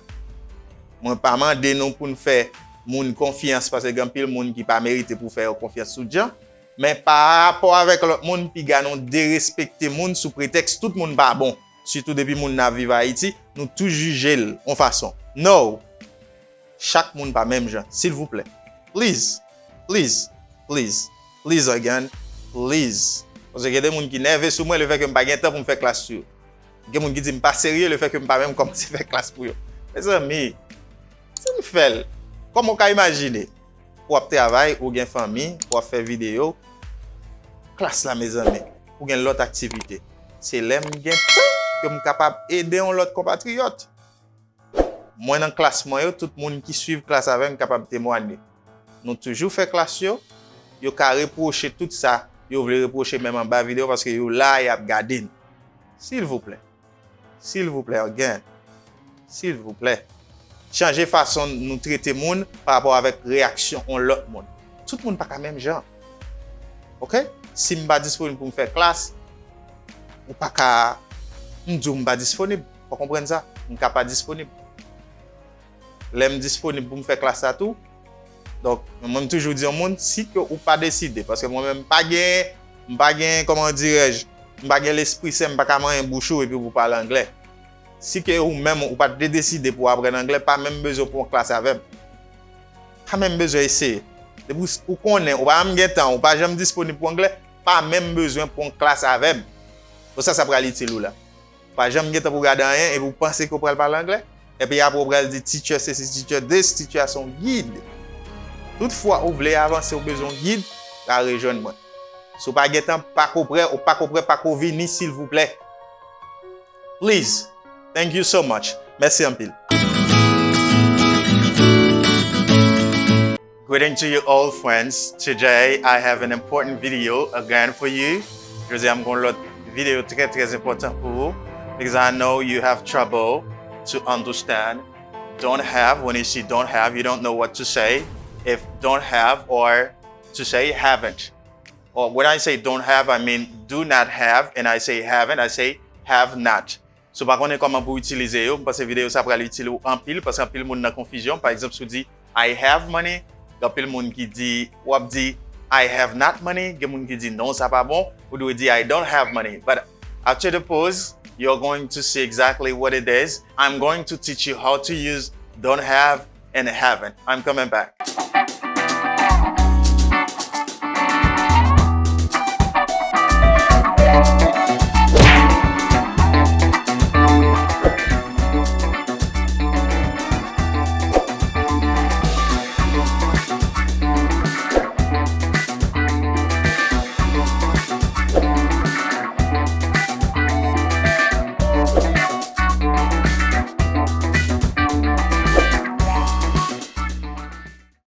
Welcome back, friends. I know many people have trouble to use don't have and haven't at the right place. Nous connaissons pile monde qui a un problème pour utiliser don't have avec haven't na côté you doit mettre yo. So this video is going to help you a lot. And now let me start the first with auxiliary. What you have to put in mind, auxiliary and main verb. Okay. main verb. What I say when I say auxiliary, you know, an auxiliary is a verb that helps another verb. You can call it helping verb. Auxiliary verb, yo rele yo helping verb. OK? C'est des verbes qui là pour aider l'autre verbe conjugué. Et puis main verb, c'est verbe principal. Main verb, c'est verbe principal dans une phrase. Donc là, c'est seul verbe. Là, c'est verbe qui est plus important dans la phrase. So, as soon as you know that, you will know how to use the other verbs, the other auxiliary verbs and the other ordinary verbs. Ou pral connaître comment pour utiliser. And most of the time, when you see main verb in a sentence, the main verb is ordinary verb. Toutefois que ouais main verb là dans une phrase, eh bien main verb là sont verbe ordinaire. Et verbe ordinaire, yo gen façon même que yo yé en anglais. So, auxiliary verb, utiliser auxiliary verb yo même genre et que m'so dit là, auxiliary verb yo utilisé pour aider on l'autre verbe conjugué. Don't have and haven't, both are good. Tout de bon. Tous les deux c'est bon bagay ou capable utiliser. But now, c'est façon que nous yo utiliser yo qui crée confusion qui a fait que phrase ou li pas bon, li pas respecter un principe grammatical. Let me start with auxiliary verb. To have is an auxiliary verb when it helps another verb conjugate. To have son verbe auxiliaire, c'est lorsque l'aider on l'autre verbe conjugué. And very often you see that in a perfect tense. Très souvent, on voit ça dans un temps perfect. Ça veut dire dans un temps composé, le verbe to have l'aider on l'autre verbe conjugué. For example, if I say, I have seen this movie. Now you can say the verb to have helps another verb, a second verb, which is the verb to see. Here I have the past participle of the verb to see. Là, moi, j'ai participe passé du verbe to see. Si moi tire n, je viens gen see. Participe passé, c'est seen. C'est presque même genre dans conjugaison yo avec passé composé en français. J'ai vu. OK, c'est l'auxiliaire avoir plus le verbe en question, participe passé de verbe que ou employé. So, I have seen. Moi dit le verbe to have son auxiliaire là. Pour quelle raison moi dit son auxiliaire? C'est parce que l'aider un verbe conjugué. So, pour mon auxiliaire, c'est lorsque moi aider l'autre verbe conjugué. Good. So, I have seen this movie. Here, the verb to have is an auxiliary. And a second example, she has moved to New York. She has moved to New York. She has moved to New York. Tant ça, c'est present perfect. C'est passé composé, c'est ne pas dire comme ça. Mais en anglais, on dit present perfect. This also is present perfect. And you use to have, especially to have and perfect tenses. Which is le verbe to have seulement dans temps perfect yo. OK? Dans temps perfect yo, dans temps composé yo seulement, li joue rôle réellement yon auxiliaire. She has moved to New York. She has moved. She has moved to New York. And this is the third person of singular of the verb to have as auxiliary. Ça, c'est troisième personne du singulier de verbe to have là comme auxiliaire. So, moi dit, she has moved to New York. Et deuxième verbe que l'y est déconjugué, c'est le verbe to move. Là, to move is the main verb. Qui verbe principal là, c'est to move. Qui verbe principal là, c'est to see. Donc, c'est have là qui vient aider au conjugué dans un temps particulier, dans un temps bien déterminé. So, you say, I have moved to New York. I have moved to New York. And let me give you another example. For example, if I say, they haven't for negative form. C'est là que je suis capable d'utiliser négation. You see? C'est là que je suis capable de dire haven't. Donc, moi capable de dire haven't, c'est lorsque je j'ai un verbe to have là, li joue rôle auxiliaire. I can say haven't when the verb to have is an auxiliary. Moi pas qu'à mettre not là dans have sans que have là pas aider on l'autre verbe conjugué. C'est là ça c'est auxiliaire. That means I can't put not and to have if it is not an auxiliary verb. Okay. So, now I say they haven't finished yet. Ou pas qu'à dire haven't sans que pas gon l'autre verbe et faut verbe ça moi utiliser participe passé verbe ça. Like the verb to finish, the past participle of the verb to finish is finished. T sound. Ed pronounced as t. You say finished. Okay? You say they haven't finished yet. They haven't finished yet. Or I can say they have not finished yet. They have not finished yet. Good. Next example, she hasn't seen him at the party. She hasn't seen him at the party. Now you say hasn't because I was talking about has. She has. For negative form, she hasn't. Et nous toujours ouais que après auxiliaire, toujours un verbe principal qui au participe passé qui c'est là qui c'est seen. She hasn't seen him at the party. Li pas well dans fête là. She hasn't seen him at the party. Li pas well dans fête là. She hasn't seen him at the party. And next example now, if you want to have a question, bien que n'a parlé de haven't, mais moi tout montrer aux différentes façons qu'on est capable d'utiliser to have dans plusieurs formes, affirmative, négative, interrogative, etc. So, if you want to have a question, you say have you. Si again you have gone. When I'm asking a question, I say have you. You end verse. You say have you gone? Have you gone to New York? Have you gone to New York? Have you gone to New York? Have you gone to New York? Have you gone to New York? Have you gone to New York? Okay. And for negative form, like interrogative sentence, you say haven't you watched the episode? Haven't you watched the episode? Haven't you watched the episode? Haven't you watched the episode? Good. Est-ce qu'on peut regarder épisode là? On peut regarder épisode là? Haven't you watched the episode? Now you see how to use haven't in a sentence. You use haven't. It's the negative form, have not, when the verb to have is an auxiliary. To know when it is an auxiliary verb is when you see to have is placed before a verb, and this verb, they use the past participle of this verb. C'est lorsqu'on voit to have placé devant un verbe dans une phrase, et puis verbe ça, you utilise participe passé verbe ça, un verbe ordinaire. So now you can say haven't. Now it's time to teach you when can you say don't have. When you fin connaît comment vous dire have not. Yes, have not. Okay. Faut que vous déjà gagné un temps perfect, like present perfect, pour me dire have not. Maintenant, nous allons apprendre comment pour nous dire don't have. To say don't have. So you say haven't when you have auxiliary verb, when have is an auxiliary verb, and now you're gonna see when to say don't have, when have is a main verb in a sentence. C'est lorsque have est son verbe principal dans une phrase. Okay. For example, let me start with this example. If I say I have a book in the bag. Moi gen un livre dans valise là. I have a book in the bag. I have a book in the bag. What verb do you have? Qui verbe qu'on gagne dans phrase là?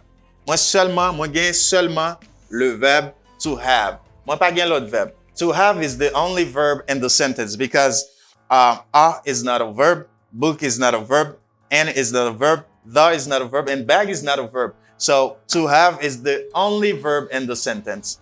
So you cannot say I haven't a book in the bag if you want the negative form of the sentence. Sous table forme négative de phrase ça, ou pas qu'à dire I haven't. Ou pas qu'à dire I haven't.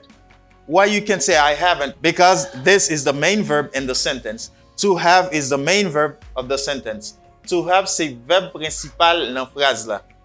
Donc, li pa aide on l'autre verbe conjugué. C'est ça que fait m'pas qu'à dire I haven't. I haven't a book in the bag. When I say I say I have not. Donc, let me say I haven't, moi dis I have not. M'pas qu'à dire I have not a book in the bag. M'pas qu'à dire ça. I have not a book in the bag. M'pas qu'à dire ça pour forme négative. Pour me dire m'pas gon livre dans valise là ou bien dans sac là. I haven't a book in the bag. M'pas qu'à dire I haven't. Why I can't say I haven't? Because to have is not an auxiliary verb here. To have par un verbe auxiliaire là. Pour son verbe auxiliaire, faut qu'il ait dans l'autre verbe conjugué. La forme de un deuxième verbe qui au participe passé là. Le fait que m'pas un deuxième verbe qui au participe passé, là m'pas qu'à dire, m'pas qu'à mettre not après have. You cannot add not after have. So what you should do, you should use do.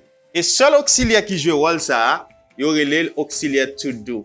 Mais tout verbe qui pas auxiliaire, qu'on pas mettre not pour former négation, c'est d'où le pour yo. C'est d'où pour prendre négation not là. OK? C'est d'où. Like if you say I have money, moi gen l'argent. I don't know if you can see it here.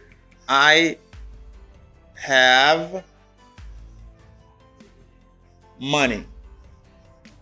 I have money. I have money. Moi gen l'argent. Si m'a dit pas gen l'argent, so what do you see? To have par de pièces l'autre verbe conjugué là, son verbe principal. Donc it's a main verb. Uniquement pas dans l'autre verbe conjugué, c'est un verbe principal, il pas auxiliaire. So if I say I have money, si m'a dit moi pas gen l'argent, moi pas ka di I have not money. Pas ka mettre not après have là. Pas ka di I haven't money. Haven't là c'est la forme contractée de have not. Pour cela qui ça m'a dit, m'a fait appel à do qui va prendre négation, hein? OK? You know, when you say do plus not, automatiquement la vin by don't. On y a dire automatiquement I don't have money.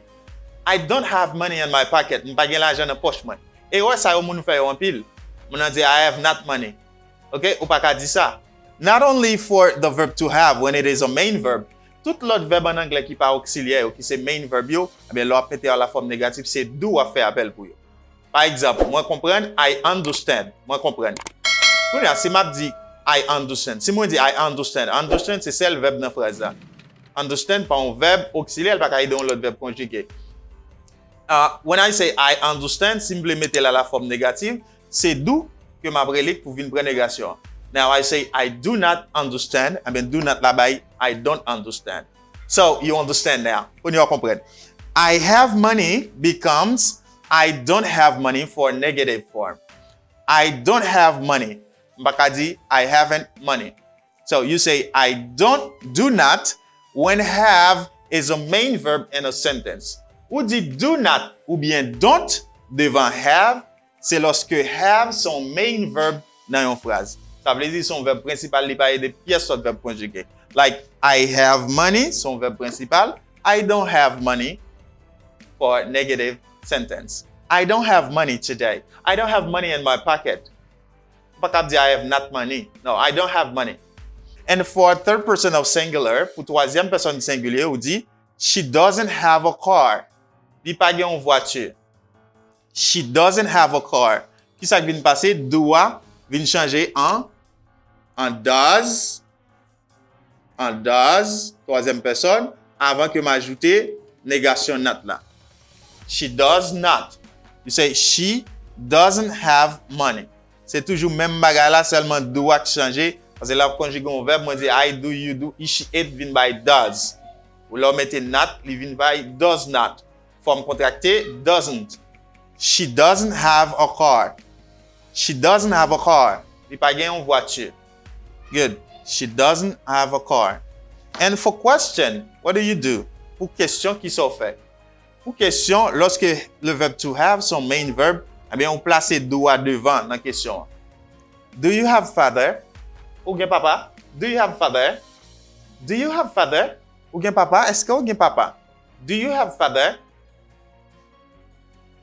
Do you have father? Est-ce que ou gen papa? Do you have father? Kounya si m'a dit, est-ce que ou pas gen un chien? C'est question m'a posé, m'a dit, est-ce que ou pas gen un chien? Donc, lorsque c'est question, c'est doit qui vient devant, eh bien, doit plus not la vient devant. La vient by do not you. The contraction is don't you. Don't you have? Don't you have a dog? Ou pas gen un chien? Don't you have a dog? Don't you have a dog? Don't you have a dog? For a question, I mean interrogative sentence, you say, does Mary have a house? Does Mary have a house? Est-ce que Marie gen une maison? Does Mary have a house? Marie gen une maison? Does Mary have a house?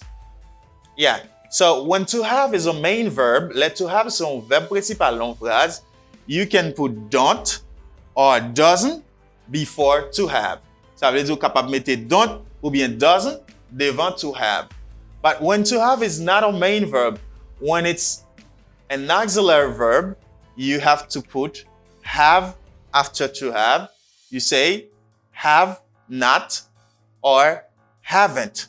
Ou capable de dire have not ou bien haven't. So I hope you understand. If you have question, if you have something you don't understand, you're not clear about, please feel free to write me in the comment below to say that because I'm working for you. I want you to understand.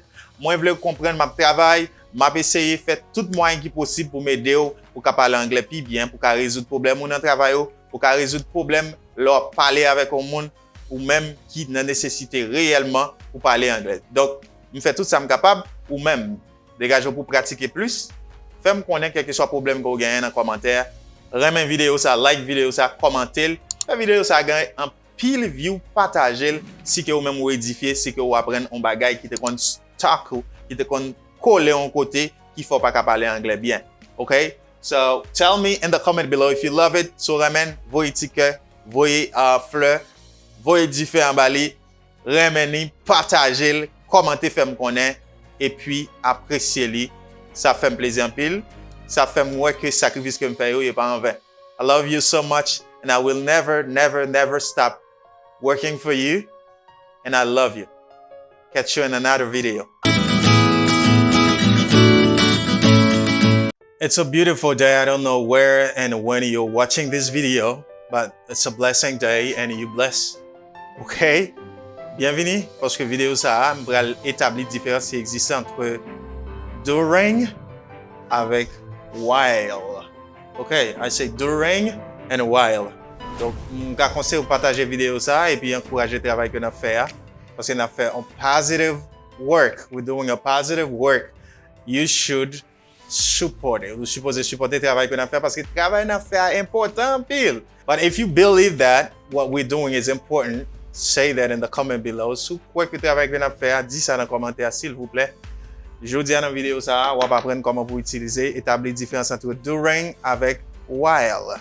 M'a vini. Restez là, oui? Parlez-nous. M'a vini parce que vous supposez rester garder la vidéo ça jusqu'à la fin. I'm coming back.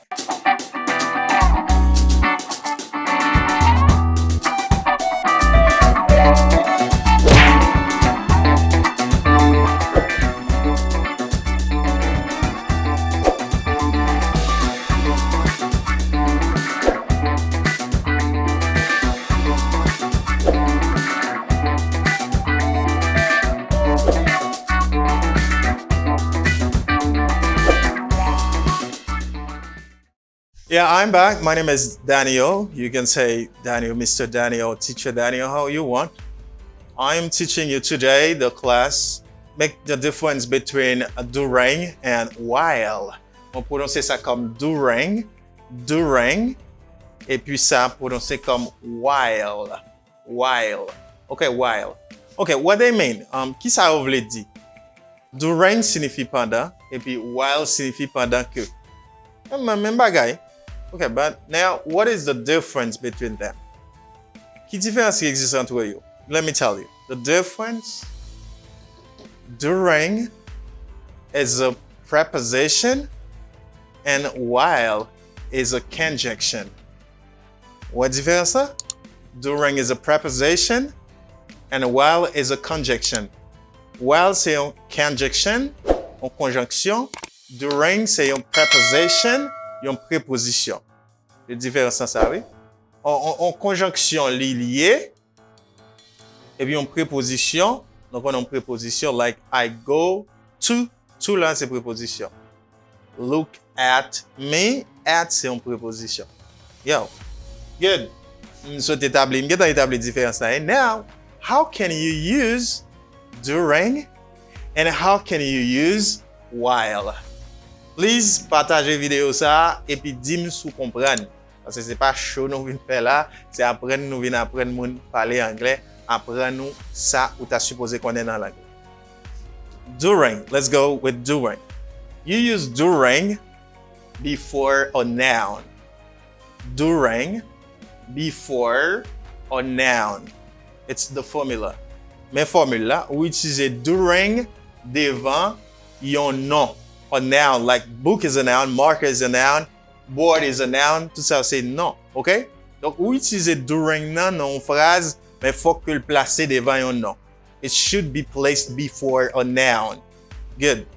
During before a noun. It's clear. Ça sonne très clair pour vous, pas vrai? During. Example. I met her during the holiday. Holiday, c'est un nom, pas vrai? Holiday. Vacances, c'est un nom, pas vrai? Donc, moi supposé mettre during devant holiday lorsque m'a dit pendant. Ça veut dire, moi, t'ai rencontré avec mamzelle, madame, nan, durant ou bien pendant vacances. C'était pendant vacances que je m'ai rencontré avec elle. Donc, I put during before holiday because holiday is a noun. But so clear? Good. A second example. Wait, a second example. During dinner, we talked about school. During plus noun, you can see dinner signifie dîner, c'est un nom. Dinner is not a verb. Durant dîner, nous t'ai parlé à propos de l'école. Nous t'ai parlé de l'école. C'est ça phrase là dit là. Now, you should be clear according to me. Vous devez clair d'après moi-même. During, c'est une préposition. Livre dit pendant. Ou utiliser during dans devant un nom dans une phrase. And what about while? Now let's go with while. While is a conjunction. You use while before a verb, which is a while devant un verbe. Or the formula before a clause. Parce qu'un clause c'est sujet plus verbe. While, this is the formula. While plus subject plus verb. C'est comme ça où utiliser while, il signifie pendant que. Example. She met him while we were at the party. Mamzelle te rencontré avec monsieur pendant que nous te dans fête là. C'est pendant nous dans fête là le rencontré avec elle. She met him while we were at the party. So what do you see? C'est sujet plus verbe. Where is the past of the verb to be? C'est passé verb to be. Good. Donc, vous utilisez while devant sujet plus verbe. Autrement dit, devant clause. Okay. You use while before subject plus verb or simply before a clause. Good. A second example to let you understand. She slept while the movie played. On dit, non, teacher, ou te dit, c'est devant un sujet. Parce que là, the movie, son nom. Oui. But after the movie, what do you see? You see a verb. Après the movie, qui sont ouais? Ou un verbe. Donc, the movie représentait un sujet là. The movie. Pas vrai? The movie. Eh bien, donc, the movie, c'est sujet devant verbe là. Parce que pas qu'à gagner verbe, c'est que pas gagner sujet là. Oh. C'est comme ça? Yes. It's easy. Because the movie here is the subject and played is the verb, the past tense of the verb to play. Good. Vous comprenez? Résumé, c'est ou ici c'est right qui c'est en conjonction devant une clause, ça veut dire devant sujet plus un verbe. Et while signifie pendant que. That's clear. C'est clair. Okay, good. Now it's time to exercise. C'est le moment pour nous faire un petit exercice. Allez, non? Restez là dans un petit exercice. Et puis pour nous comprendre, pour nous cerner la différence qui existe entre during et puis while. Sous senti que le travail que je fais là, est important, premièrement partager, deuxièmement commenter faire comme ça, et puis like vidéo. Yeah. Now exercise. Are you ready for the exercise? Est-ce que vous êtes prêt pour l'exercice là? Now you finish to understand the difference between during and while. You know how to use them. Now you're gonna test yourself. Vous allez tester tout, n'est-ce pas? Test yourself. You're gonna use during or while. Depends on the rule. Ça dépend de règles, de principes. For example, the first one is I wake up 3 times and the night. I wake up 3 times the night. But qui ça m'a mis là? Remember, you use during before a noun, devant un nom, we use during, and you use while before a clause, subject plus verb. Est-ce que nous songez ça? Vous utilisez during devant un nom, et puis while devant sujet plus un verbe, ça veut dire devant clause. Ah bien, on a fait ça. Qui ça à pied là? Montrez-moi que vous comprenez. montrer me comprendre. Pas dire que ça en vain me faire vidéo ça parce que me fais un pile sacrifice pour me porter contenu pour vous. Donc faut que vous appréciez, faut que vous appreniez. On allait commenter, dire qui ça le doit y si vous comprenez tout à l'heure. On allait. Okay, it's during. This is during parce que moi gain the night. Night is a noun. Okay, I say during. During the night. Pendant nuit là. Moi réveille 3 fois pendant nuit là ou bien durant nuit là. Good? The second one is don't stop me. I am working. Pas stopper me pendant ma travail. C'est ça on dit. Pas camper me le ma travail. Don't stop me. I am working. Qui ça n'a mettre là? Commentez pour dire si c'est during ou bien while ou mettez dans exercice ça. Because I am working. Dis dans commentaire qui ça va mettre. Come on. On allez donc. Dis qui ça va mettre. Okay, it should be. Et puis après, on va regarder pour voir si ça te mettre si c'était ça. Pas vrai? It should be while. Why? It's because I have subject plus a verb. Okay? Subject plus verb. Très bien. Moi dis là, while, pendant, moi ap travail. Pas déranger, pas camper pendant ma travail. Number 3 is James always calls. I am having a bath. James toujours relé pendant ma prend en douche, pendant ma bain. Ça James toujours fait. Qui ça va mettre là? James always calls. I am having a bath. Qui ça va mettre? Est-ce que c'est during ou bien while? Commentez pour dire qui ça va mettre, please. Dim, ça va mettre. James, number 3. On allez. Commentez, après on va voir qui ça bon. Commentez. Okay, James always calls. And me, I say while because I have subject plus a verb. I'm the while.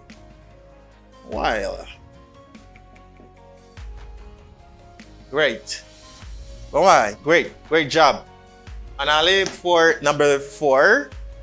I usually go to New York for here.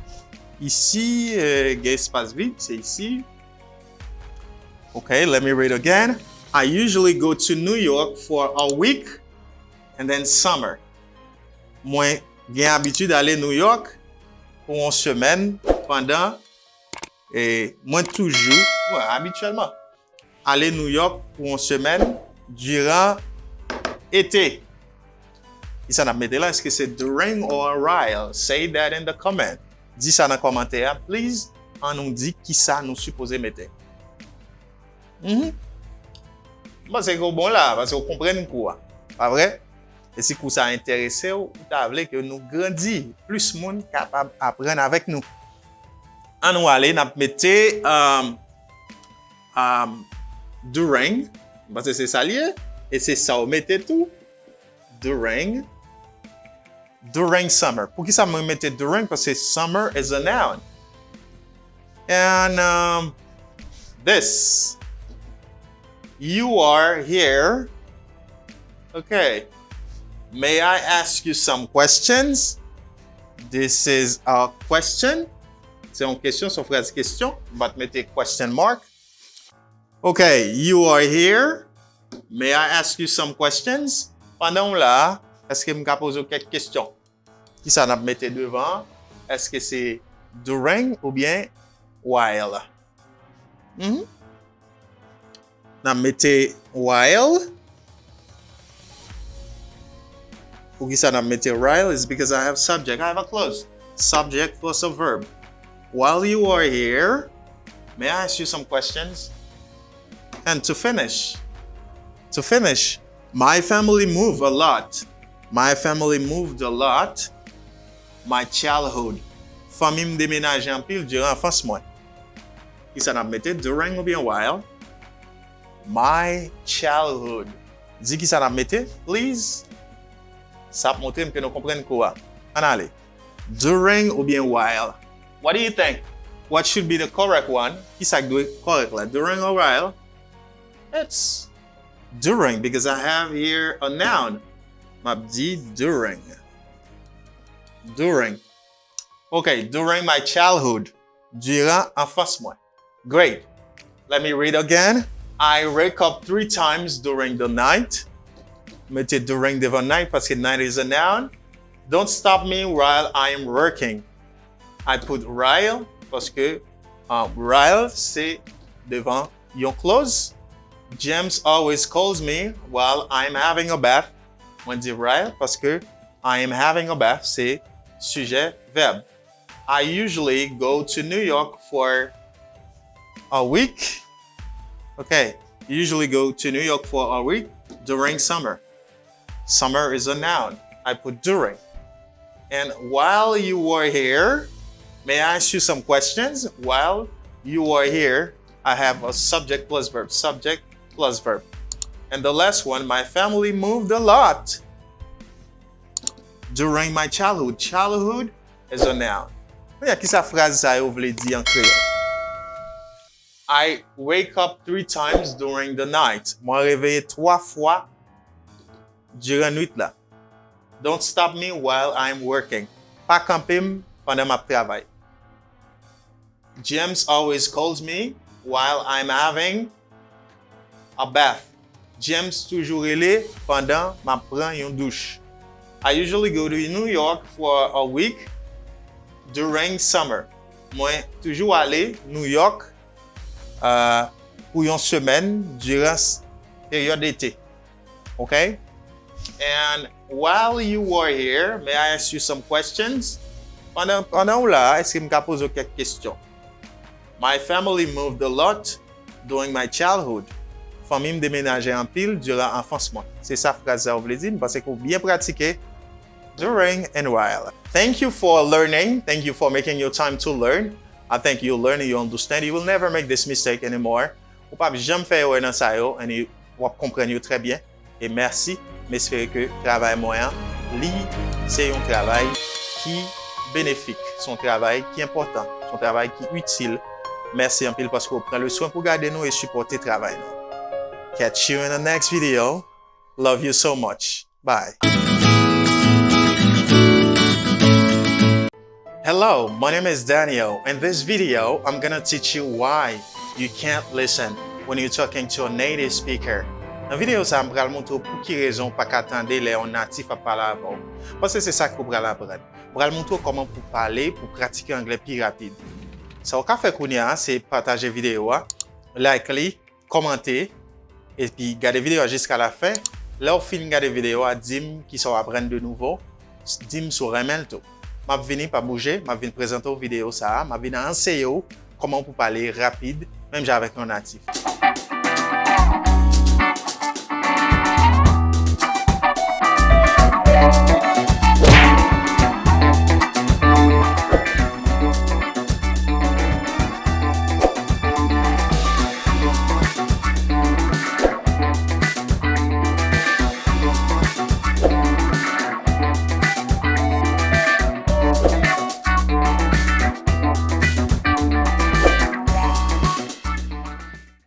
I am back. Remember, I'm Daniel, and you are watching the video of Mwen Toupatou. In today's video, I am talking about how to speak English faster. Whenever I say faster, I say naturally, the same way you speak your mother tongue, or almost the same way you speak your mother tongue. And you can see on the board, this part is the formal one, and this part is the informal ones. For example, this and this. Okay, let me show you. The ones with word marker are the correct way to say, the correct way to speak English formally. Ça qui est écrit avec rouge, c'est façon pour parler anglais formellement, qui est très très bon. And those with black marker, ça y est qui est avec marqueur noir, yo même. Okay, you can see, yo même. Ou c'est eux même que natif là eux même yo plus utilisé which are not very formal, qui pas vraiment formel, qui pas qu'à utiliser dans tout type de conversation. Okay, let me show you. When they say have to, if I move by this way, when they say have to, because when you have the verb to have plus to, now you have another verb, it's have to. Lorsque je verbe avoir qui gagne en préposition, là je pas gagne verbe avoir encore, je gagne devoir. OK? Moi dit, les prononcer qu'on have to. Même là c'est have ouais, mais les prononcer comme have to. You don't say have to, because when you say have, you talk about the verb avoir. And when you say have to, you talk about must. Vous parlez de must, devoir. And when they say have to, they mean have to. Le moun yo dit have to, eh bien natif là la parler, il dit have to. Okay, have to. I have to go, I have to go. Okay, I have to. And then when you say want to in formal English, the natives say wanna. Wanna. And when you say don't know, and the natives say don't know, don't know. When you say let me, natives say let me, let me. When you say out of, natives say outa, outa.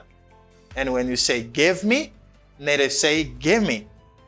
And when you say kind of, natives say kinda, kinda. When you say in formal English, cup of, and native when speaking say cuppa, cuppa, cuppa. Okay, I'm gonna show you more. And by this way, when you say sort of, natives say sorta. And when you say much of, natives say mucha. And when you say need to, natives say needa. And when you say going to, natives say gonna. When you say because, natives say cause. This is what you have to do. I know to speak English faster. Whenever I say faster, I say the same way you speak your mother tongue. On dit façon qu'on parle langue maternelle. Because if I speak slow in my mother tongue, you should speak the second language or the third language the same way, slow. If you speak fast, a bit fast, you should speak the second language faster. C'est ça que n'a parlé. Okay, to speak English faster requires a lot of things. Pour parler anglais rapide, il exige un pile bagay. Like linking, okay, reduction. There are a lot of things you must master to speak English fast. So I'm talking about the informal ways the native use. Je parle de façon informelle que natifs yo même utiliser in everyday conversation, dans conversation de tous les jours. And if you don't know these ways, it's gonna be difficult sometimes to understand when a native speaker is talking to you. Il va paraître difficile les natif à parler avant. Let me show you. We have to go. In proper English, formal English, you say I have to go or we have to go. But natives say we have to go. Nous devons aller. We have to go. We have to go. If you hear people say we have to go, they mean we have to go. Don't worry, you should learn them to speak English faster. We have to go. We have to. We have to go. We have to go. But this part is formal than this part. Partie ça plus formel que partie ça. You say we have to go. We have to go. And the second one, I want to go home. I want to go home. Moi vle aller la caille moi. I want to go home. They say I want to go home. I want to go home. It's everyday English. I want to go home. I want to go home. I want to. And I don't know. You say I don't know in formal English, but in everyday English, they say I don't know. I don't know what you're talking about. I don't know what you're talking about. I don't know what you're talking about. Okay? I don't know what you're talking about. Moi par contre ça parler. I don't know. They don't say I don't know what you are talking about. Okay? They say I don't know what you're talking about. And Number 4 is let me see. Oh, let me see. Let me see. Oh, you say let me instead of saying let me see. In everyday English, they say let me see. Let me see what you say. Let me see. Let me see. Like in a telephone and something. Say, oh, let me see. Let me see what you're talking about. Let me, instead of saying let me. Let me is more formal than saying let me. But let me is everyday English. And number 5 is I'm out of money. If you want to say that normally, correctly, you say I'm out of, because there is a linking here. Gon liaison là, on dit I'm out of, I'm out of, I'm out of, I'm out of money, I'm out of money, I'm out of money. M'pa gen l'argent. OK? Ma coût de l'argent fini. I'm out of money. L'argent commence fini, l'argent fini. I'm out of money, m'pa gen l'argent. OK? M'pa gen l'argent, I'm out of money. And in native way, they say I'm out of. Instead of saying I'm out of, they say I'm out of money. I'm out of money. I'm out of money. I'm out of money. I'm out of money. I'm out of money. I don't have money. I'm out of money. Okay. And number 6 is give me. It's give me the book. Give me the book. Give me the book. And they say give me. Can you give me some money? Instead of saying, can you give me some money? In everyday English, they say, give me. And give me something. Give me another one. Give me the book. Give me the book. Please, give me the book. Give me the book.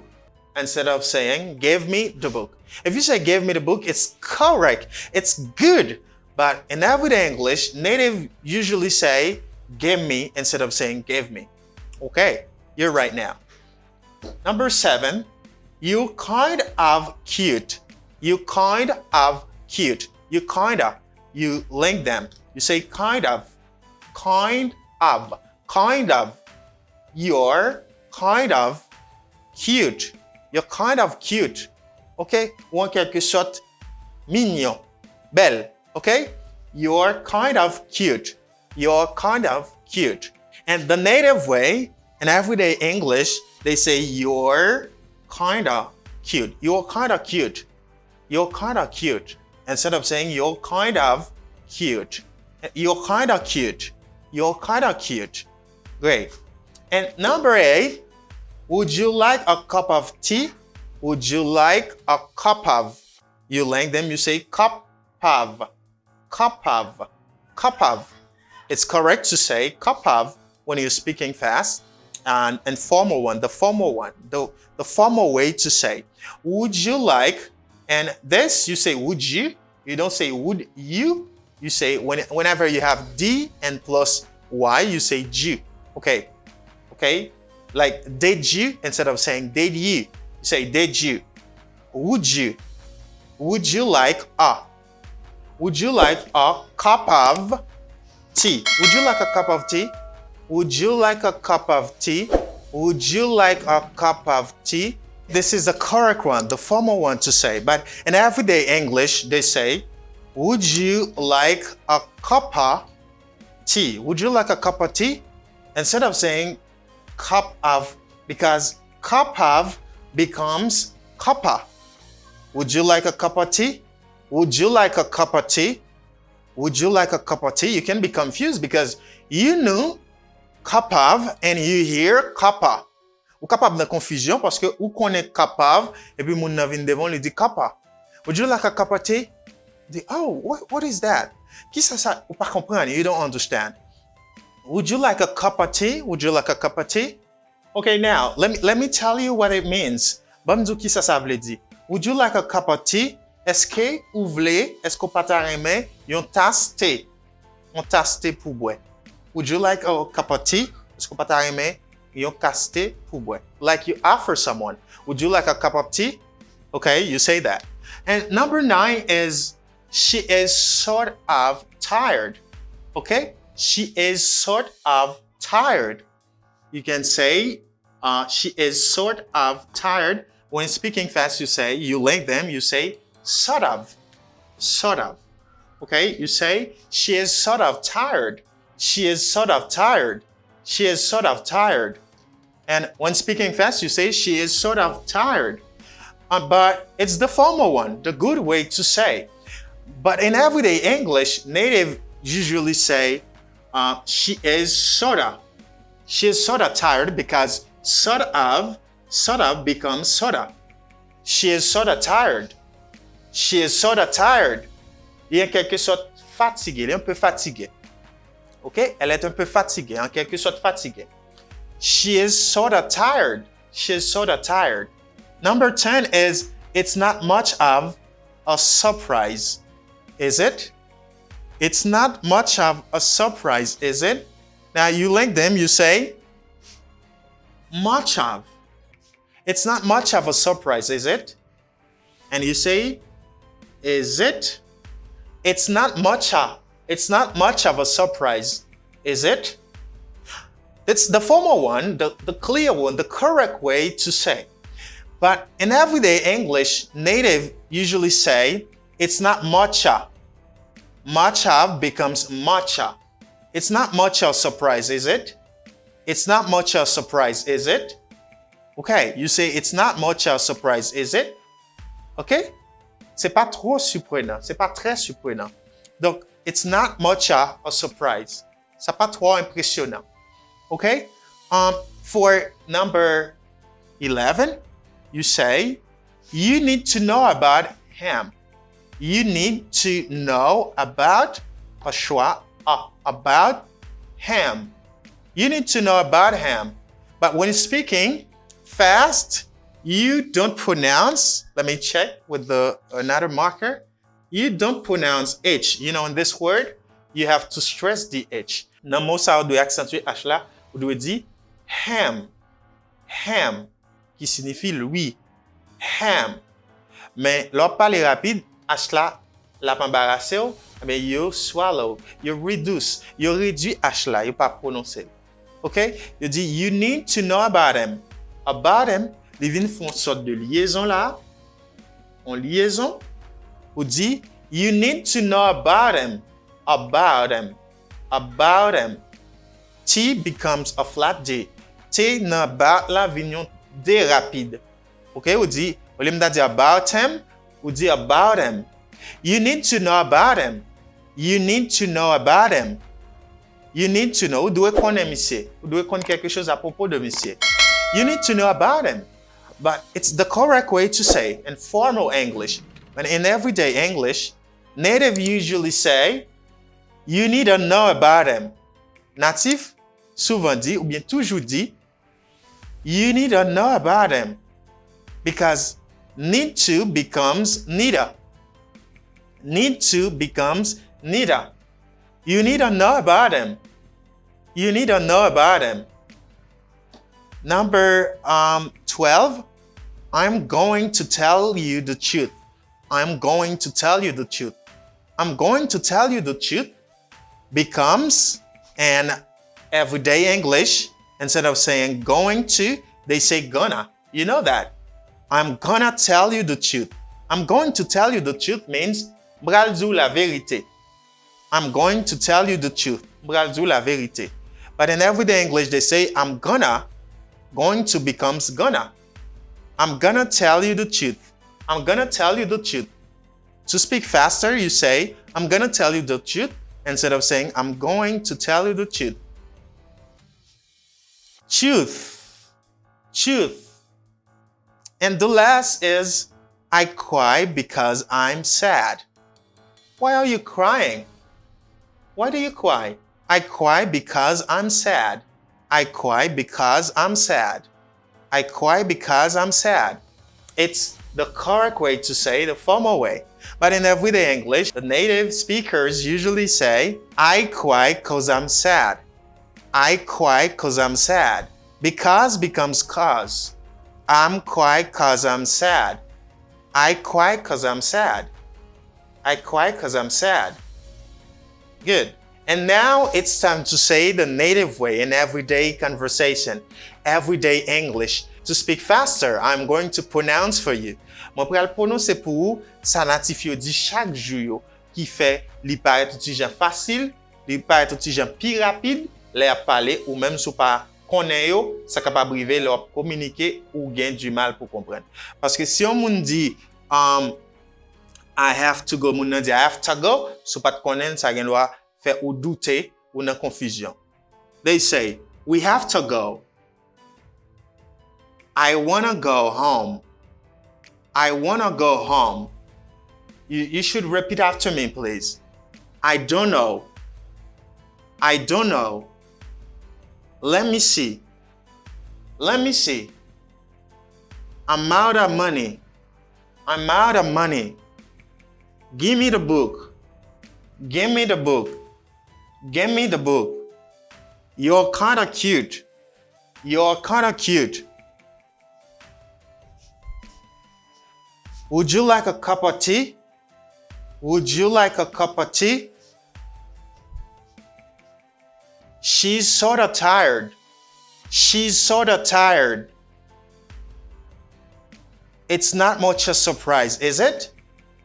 It's not much a surprise, is it? It's not much a surprise, is it? You need to know about him. You need to know about him. You need to know about him. I'm gonna tell you the truth. I'm gonna tell you the truth. I cry because I'm sad. I cry because I'm sad. I cry because I'm sad. I believe this class can help you. Moi, crois que classe ça capable aider nous.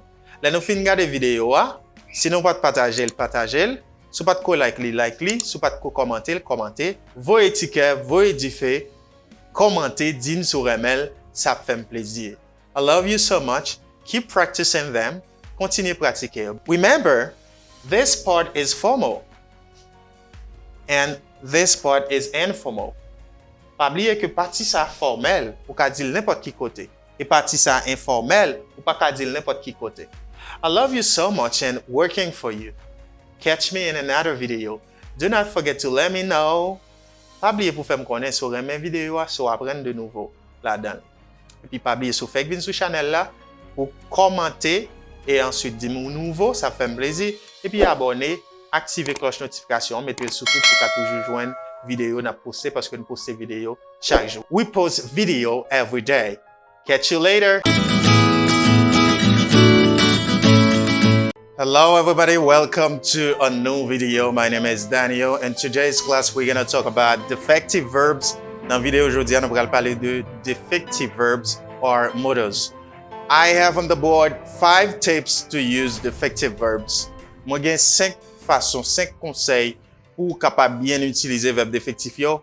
Malheureusement, en pile monde fait là-dedans parce que pas connaît parce que vidéo ça pour utile aujourd'hui à connaître comment pour utiliser verbe défectif yo, ou du moins modal yo, en anglais. I'm coming back after the pause to teach you this lesson. Je vais venir après pause pour m'enseigner aux leçons ça.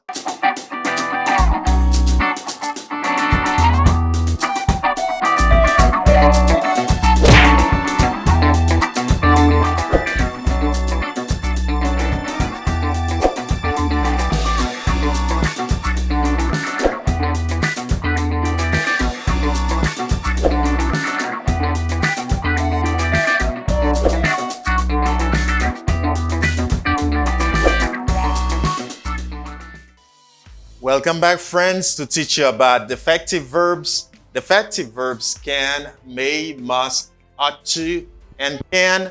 The past of can is could or it's conditional form. And for may, you say might. Okay, defective. When you say defective, is something that is imperfect in form, structure, or function. Defective verbs are a group of verbs in English which do not respect many rules in English. They have their own rules. They are not the same. They don't reset the same rules with the other verbs in English. I have 5 tips to teach you today how to use defective verbs or modal in English. Let me teach you now the first one, what you should avoid. Maman c'est qui ça vous supposez éviter lorsque vous gagnez un verbe défectif ou bien un modal. Number 1. No change at third person of singular in present simple. Pas de pièce changement à la troisième personne du singulier qui a fait lorsque vous gagnez un verbe défectif ou bien yon modal. Okay? No change at third person of singular and present simple. For example, if you say she cans, no, it's not correct. You cannot say she cans because they can't take change or change at the end at the third person of singular. You should say she can instead of saying she cans. Here we have present simple. Nou gen présent là. M'pa ka mette S ou bien ES ou bien IES, quel que soit nan verbe modal yo ou bien nan verbe défectif sa yo là, eh bien à la troisième personne du singulier. You cannot say that. Ou pas ka di ça. This is not correct. You cannot say she cans. You say she can. Never, never. Pas jamais mette S lorsque c'est un verbe défectif qu'on gagne. Say she can. The same for he must ones. You cannot say he must ones. You say he must one. Même là que m'gagne bral gon deuxième verbe comme auxiliaire là, un deuxième verbe conjugué, you cannot put S at third person of singular. Ou pas capable mettre S à la troisième personne du singulier. Non seulement s'il suivi directement de verbe modal là ou bien d'effectif là, ou pas capable mettre S, et s'il gon l'autre verbe encore, l'autre verbe là pas capable prendre marque troisième personne du singulier. So do not say that. Say instead he must run. He must run. He must run. And second rule, deuxième principe, infinitive without to. You cannot put to before and after. L'école nous comme ça, nous toujours tendez parler de ça, ou pas qu'à mettre to devant, to après, verbe défectif yo. All right. So no to, no infinitive with to. Ça veut dire, il pas supporter infinitif avec to, mais il y a l'infinitif. Infinitif ça pas écrit parce qu'il y a deux catégories d'infinitifs. OK? Deux verbes se suivent le second se à l'infinitif, donc on principe ça très bien. But li toujours respecter, mais infinitif ça pas écrit. OK? Avoid making this mistake. Évitez faire ça, et pile moun faire ça. For example, people say they can to speak. They can to speak. No, it's not correct to say they can to speak. Pas qu'à dire they can to speak, pas qu'à dire ça parce que verbe défectif là pas mérité pour que bien que deux verbes, il y a deux verbes, il y a can, il y a speak. Mais quand c'est une verbe ça qu'on gagne là, ou pas qu'à mettre verbe ça à l'infinitif, infinitif là pas écrit. You say instead they can speak. Voilà, deuxième verbe là t'as supposé à l'infinitif, will toujours à l'infinitif, but you do not write this infinitive. Ou pas écrit infinitif ça pas écrit.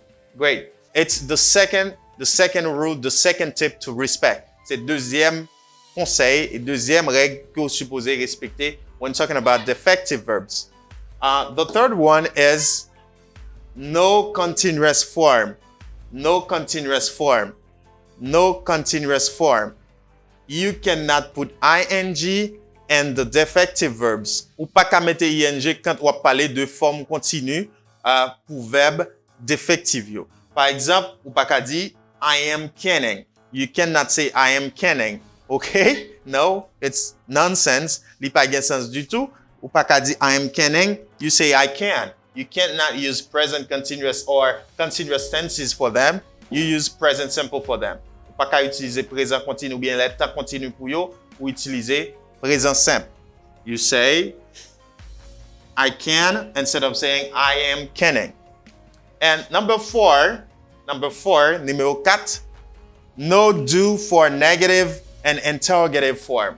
Ou pas qu'à utiliser do comme auxiliaire. You cannot use the auxiliary do when asking question and when you want to form the negative sentence or negative sentence. Ou pas qu'à utiliser do lors d'une phrase négative. For example, if I say I speak English, si je ne parle anglais, je vais dire I do not speak English.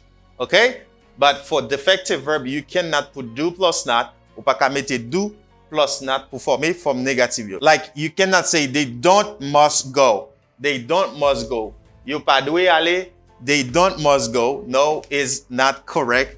Ça pas correct du tout.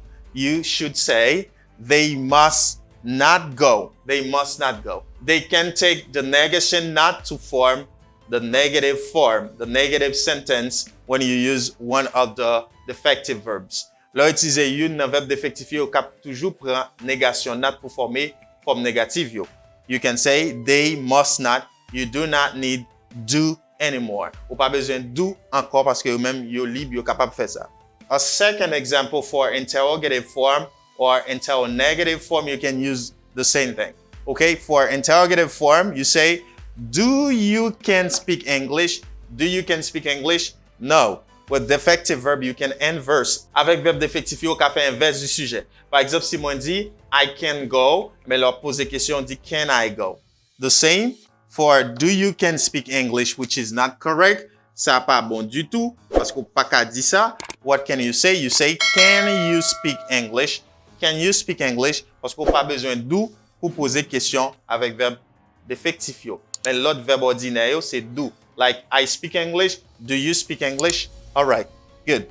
The last one is different and future. They are different when forming the future form. You're vraiment différent les former futur.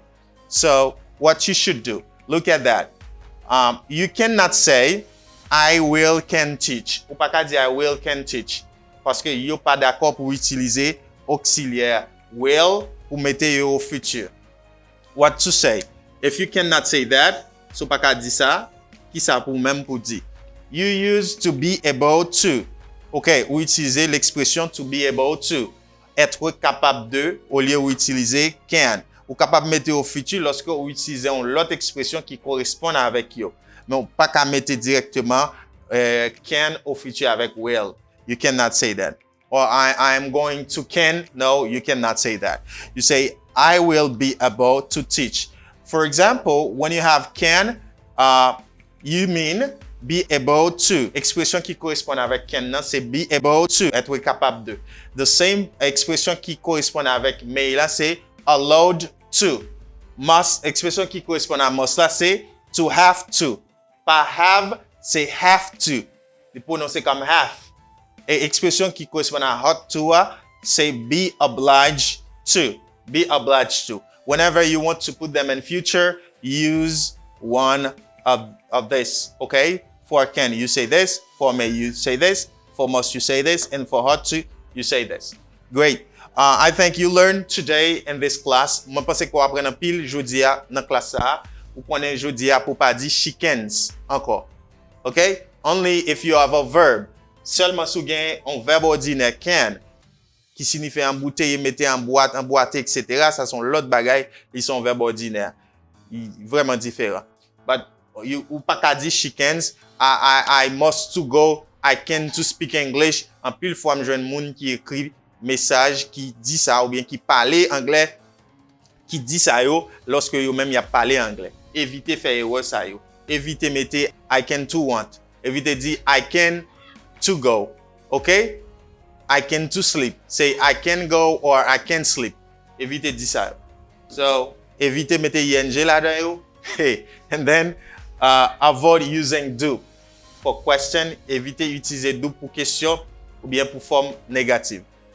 In future, you see what to do. I write everything, completely everything for you. If you like it, tell me in the comment below. If you learned something, I think this video will solve many problems. Moi pense vidéo ça pour résoudre un pile problème. Fais-moi connaître dans commentaire, pas oublier supporter, abonner sur Fake venir sur channel là. We're teaching you English for free. D'apprendre en anglais gratuitement sur channel langue Mwen Toupatou. Remember, my name is Daniel and I will never stop working for you. It's my joy. C'est la joie pam. I love you so much and catch you in another video. Bye. Hello family, welcome to another informal video. In order to speak fast or listen when native is speaking to you, this video we are going to focus on informal contractions. Nous allons focus sur contraction informelle yo. Ça assez souvent que utilisé probablement les moun a parlé avant, les natifs a parlé avant ou du moins les ou obtenir de musique ou bien garder lyrics en musique. Cette vidéo ça que me venir pour me présenter non, chita, like, commenter et puis m'a venir pour me capable venir présenter aux vidéo ça. Remember, my name is Daniel. I'm coming back.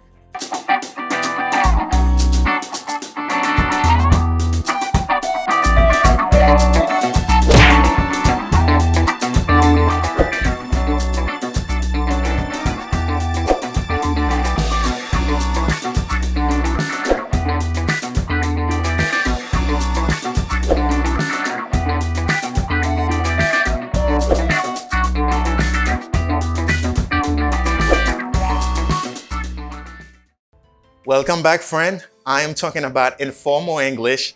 You know, when I'm talking about informal English, you know what it means. I do not need to talk about it anymore. So let's go to some informal contractions. Langage informel yo que yo utilize assez souvent dans anglais, en pile moun kon pas comprendre, surtout dans musique, yo fait ça en pile. Donc ou gen doit pas parler comme ça, mais faut qu'on apprenne yo de sorte que l'homme on a parlé pour qu'à comprendre ça veut dire, bien l'on regarder lyrics en musique ou bien l'on entendre en musique pour qu'à comprendre qui ça natif l'a dit. You know, American like reduction, American remet réduction. They like to reduce when speaking English. Yo remet réduit mot, yo remet réduit dans phrase, yo fait contraction pour yo capable parler. So, let's go. Here they say don't you. When they say don't you is the formal English don't you. Lorsque on dit don't you, y a parlé dans anglais formel, normal. But they say don't ya when they are speaking English faster. They say don't ya informally. And d'une manière informelle, you dit don't ya. Okay. For example, you do it, don't you? You do it, don't you? But they say you do it, don't ya? You do it, don't ya? Don't ya means don't you. Okay? Ou bien doit utiliser le non tag comme un tag non tag question ou dit ou fait li, n'est-ce pas? Don't you? For a formal one, you say don't you, but for informal one, you say don't ya. Don't ya. Sous tant de moun n'a parlé, il dit don't ya, il dit don't you. Okay. Pa ou? Non question dit pa ou? Don't you? Or don't ya? For informal one. Don't ya. And next is a lot of. A lot of is really formal. When you say a lot of, beaucoup de, a lot of. For example, there are a lot of people in the party. There are a lot of people in the party. Instead of saying a lot of, they say a lot of. Okay, I see a lot of people, a lot of people, a lot of people, a lot of people. Informally, they say a lot of. There are a lot of people in the party.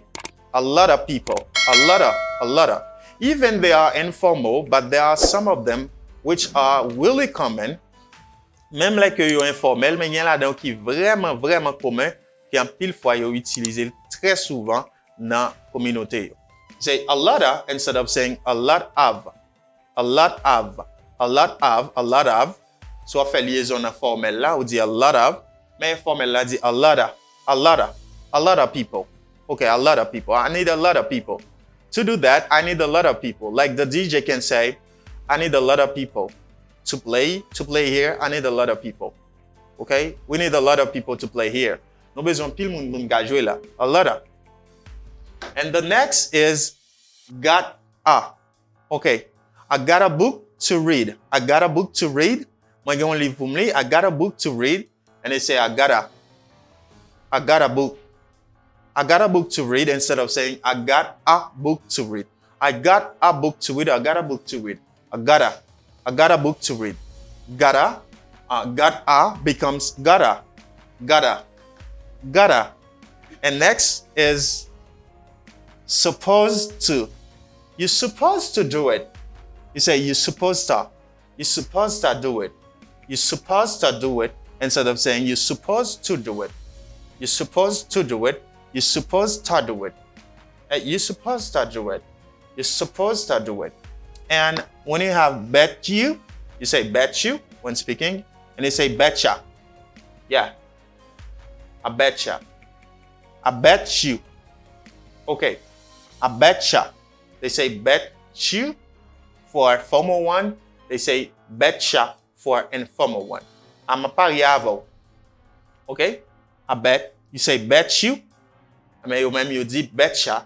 Ou capable d'entendre anglais ça yo dans film, ou capable d'entendre anglais ça yo jeune yo a parler yo utilise en pile. Il y en a là qui capable d'utiliser dans pile couche côté qui réellement formel parce que c'est tellement commun.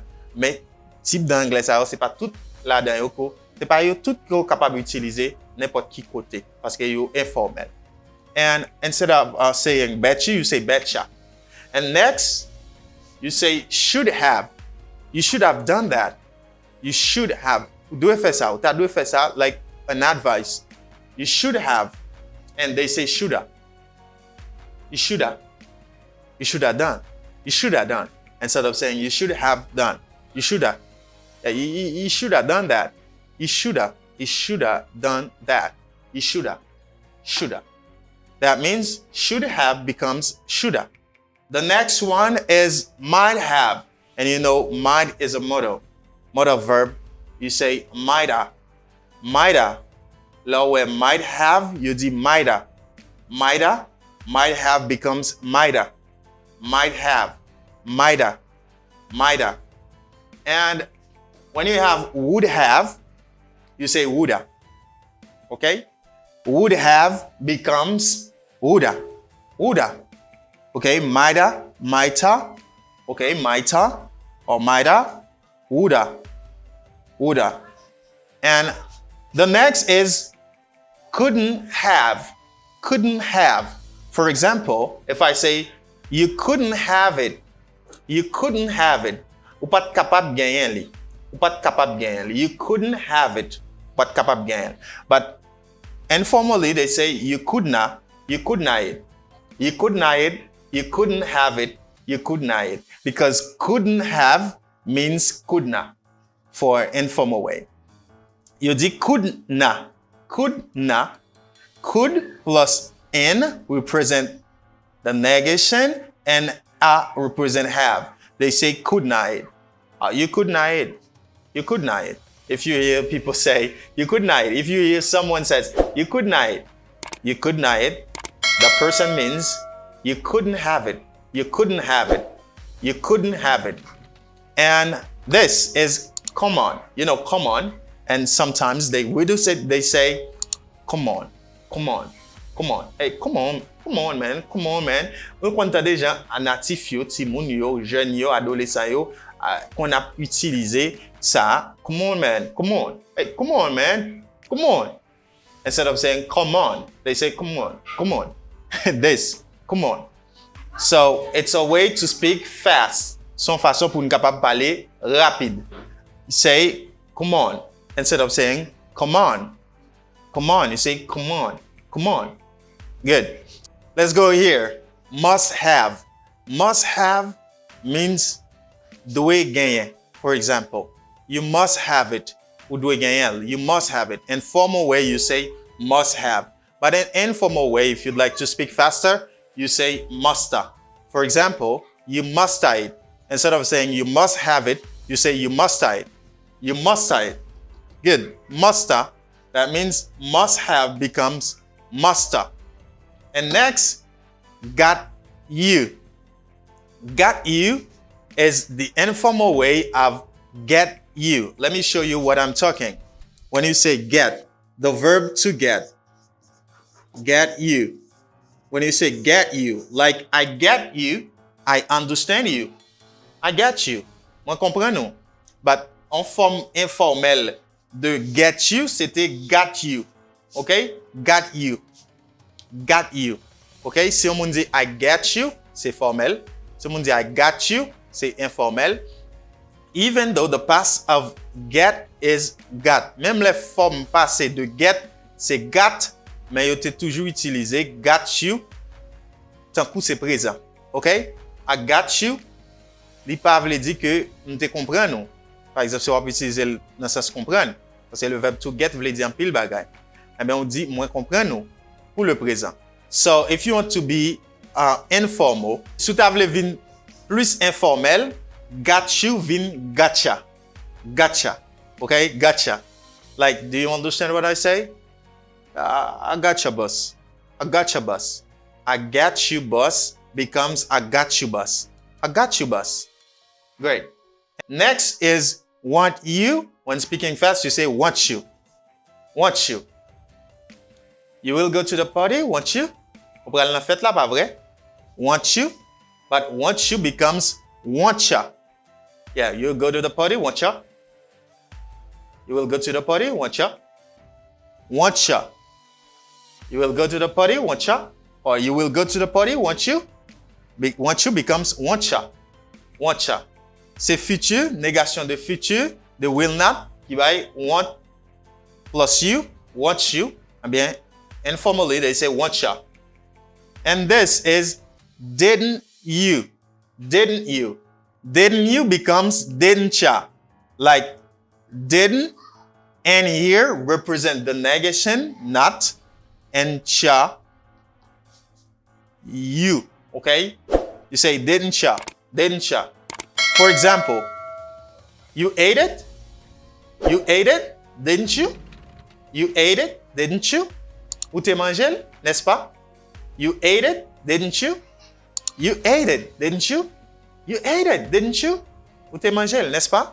Didn't you? But instead of saying didn't you, formal, you say informally, you say didn't ya?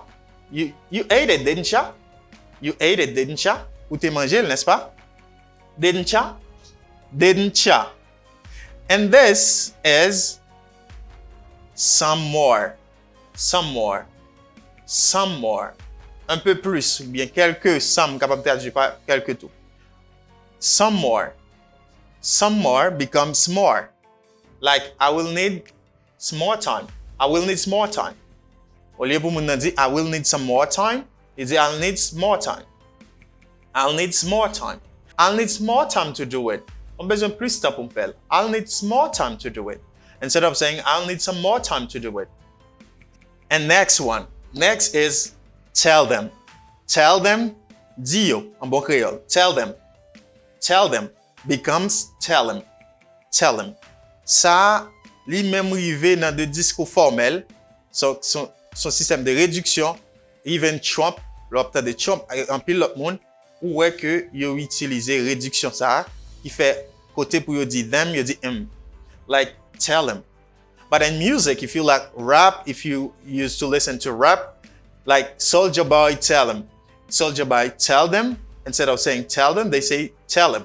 Soulja Boy, tell him. Okay, tell them becomes tell him. Okay, you should tell him. You should tell him the truth. You should tell him the truth. You should tell them the truth. And next is do you. Do you becomes you. Il y a quelques là-dedans, c'est réduction que vous voyez, mais il y a qui est vraiment informel que vous pas utiliser dans tout côté. Vous pas utiliser tout côté. Like, do you becomes you. Do you know me? Do you see it? Do you know him? Ou quand des gens qui parlent, ils disent, do you know what I'm saying? Do you know what I'm saying? Ou quand des gens qui parlent, ils disent ça. Do you know what I'm saying? You. Do you becomes you. And next is I'm going to. I'm going to becomes ama. Ama. I'm going to. I'm going to. Like, I'm going to talk to my mother. I'm going to talk to my mother about it. I'm going to talk to my mother about it. Yeah, I'm going to talk to my mother about it. Je vais parler à ma maman de ça. I'm going to talk to my mother about the project. I'm going to talk to my mother about the project. Vous comprenez ça vraiment utilisé. Il est vraiment commun dans la communauté utiliser ça en pile. Ama for am going to. I'm going to. Ama for I'm going to. Okay? Ama pour I'm going to. Good. You know, going to is gonna. Going to, you can utiliser pour gonna. But là, on dit I am avec going to, you tout fait une contraction de lui-même, il fait ama. Ama. And this is what have you? What have you? Okay? What have you? Like if you say, what have you seen then? Qui saw where alors? Qui sortait where alors? What have you seen then? But instead of saying, what have you? They say, what ya? What you seen then? Au lieu de dire, what have you seen then? Qui sortait where alors? Il dit, what ya? Il remplace what have you après what ya? What you seen then? Bon, on pas comprendre. Si pas comme ça, on pas comprendre. What you seen then? Hey, what you seen then? Qui sortait ouais alors? What you seen then? What you seen then? Qui sortait ouais? What you seen? Okay? And next is has to. Has to is the third person of singular of the verb to have to. To have to. Troisième personne au présent, c'est has to. So, if I say she has to go, elle doit partir. Donc, have to, il signifie devoir. Donc, l'homme dit has to, c'est troisième personne. Like, she has to go. She has to follow me. Ben, au lieu de dire she has to, vous dites has to. She has to follow me. She has to follow me. Yeah, she has to follow me. She has to go. She has to go. Elle doit partir. Il doit aller. She has to go. She has to go. Au lieu pour dire she has to go. C'est comme ça, il est utilisé d'une manière informelle. Il dit ça. And the last is it? Isn't it? Isn't it? It's the most beautiful movie. Isn't it? Wow, c'est film qui est belle, pas vrai? Donc là, on dit ça, on dit isn't it? It's the most beautiful movie, isn't it? Wow, c'est film qui est belle, pas vrai? It's the most beautiful movie, isn't it? N'est-ce pas? Eh bien, au lieu pour dire isn't it, il dit in it.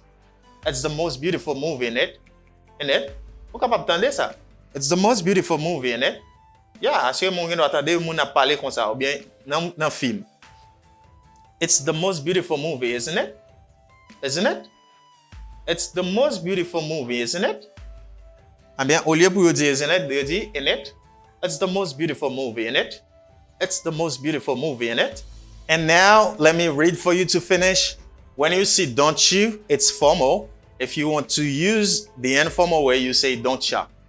And for a lot of, they say a lotta. A lot of becomes a lotta. Got up becomes gotta. And supposed to becomes supposed to. Bet you becomes betcha. Okay, should have becomes shoulda.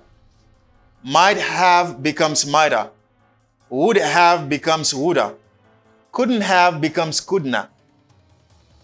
Come on becomes come on. Must have becomes musta. Got you becomes gotcha. Want you becomes wantcha.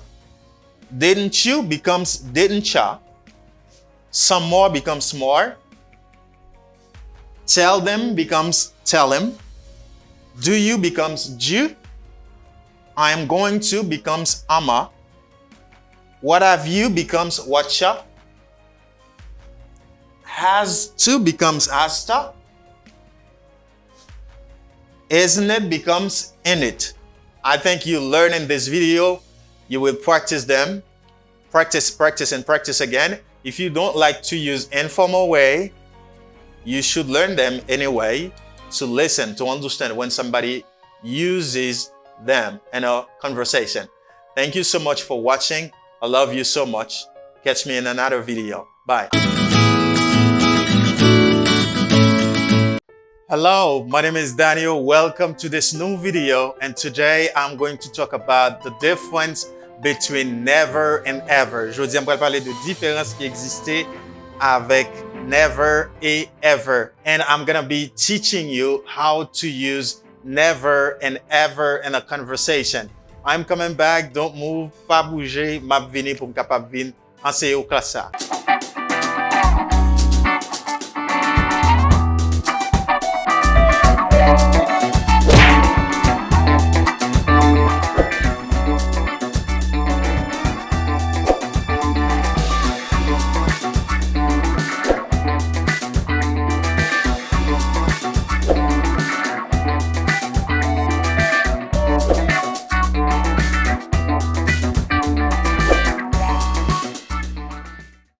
Okay, now welcome back. Welcome back for never and ever. Sometimes you have trouble using never and ever. You don't know where to use never and ever. Parfois, par contre, qui côté pour utiliser never, soit pour dire never, ou bien soit pour dire ever. And this is what you're going to learn in this video. C'est ça que vous pourrez apprendre dans la vidéo pour aujourd'hui.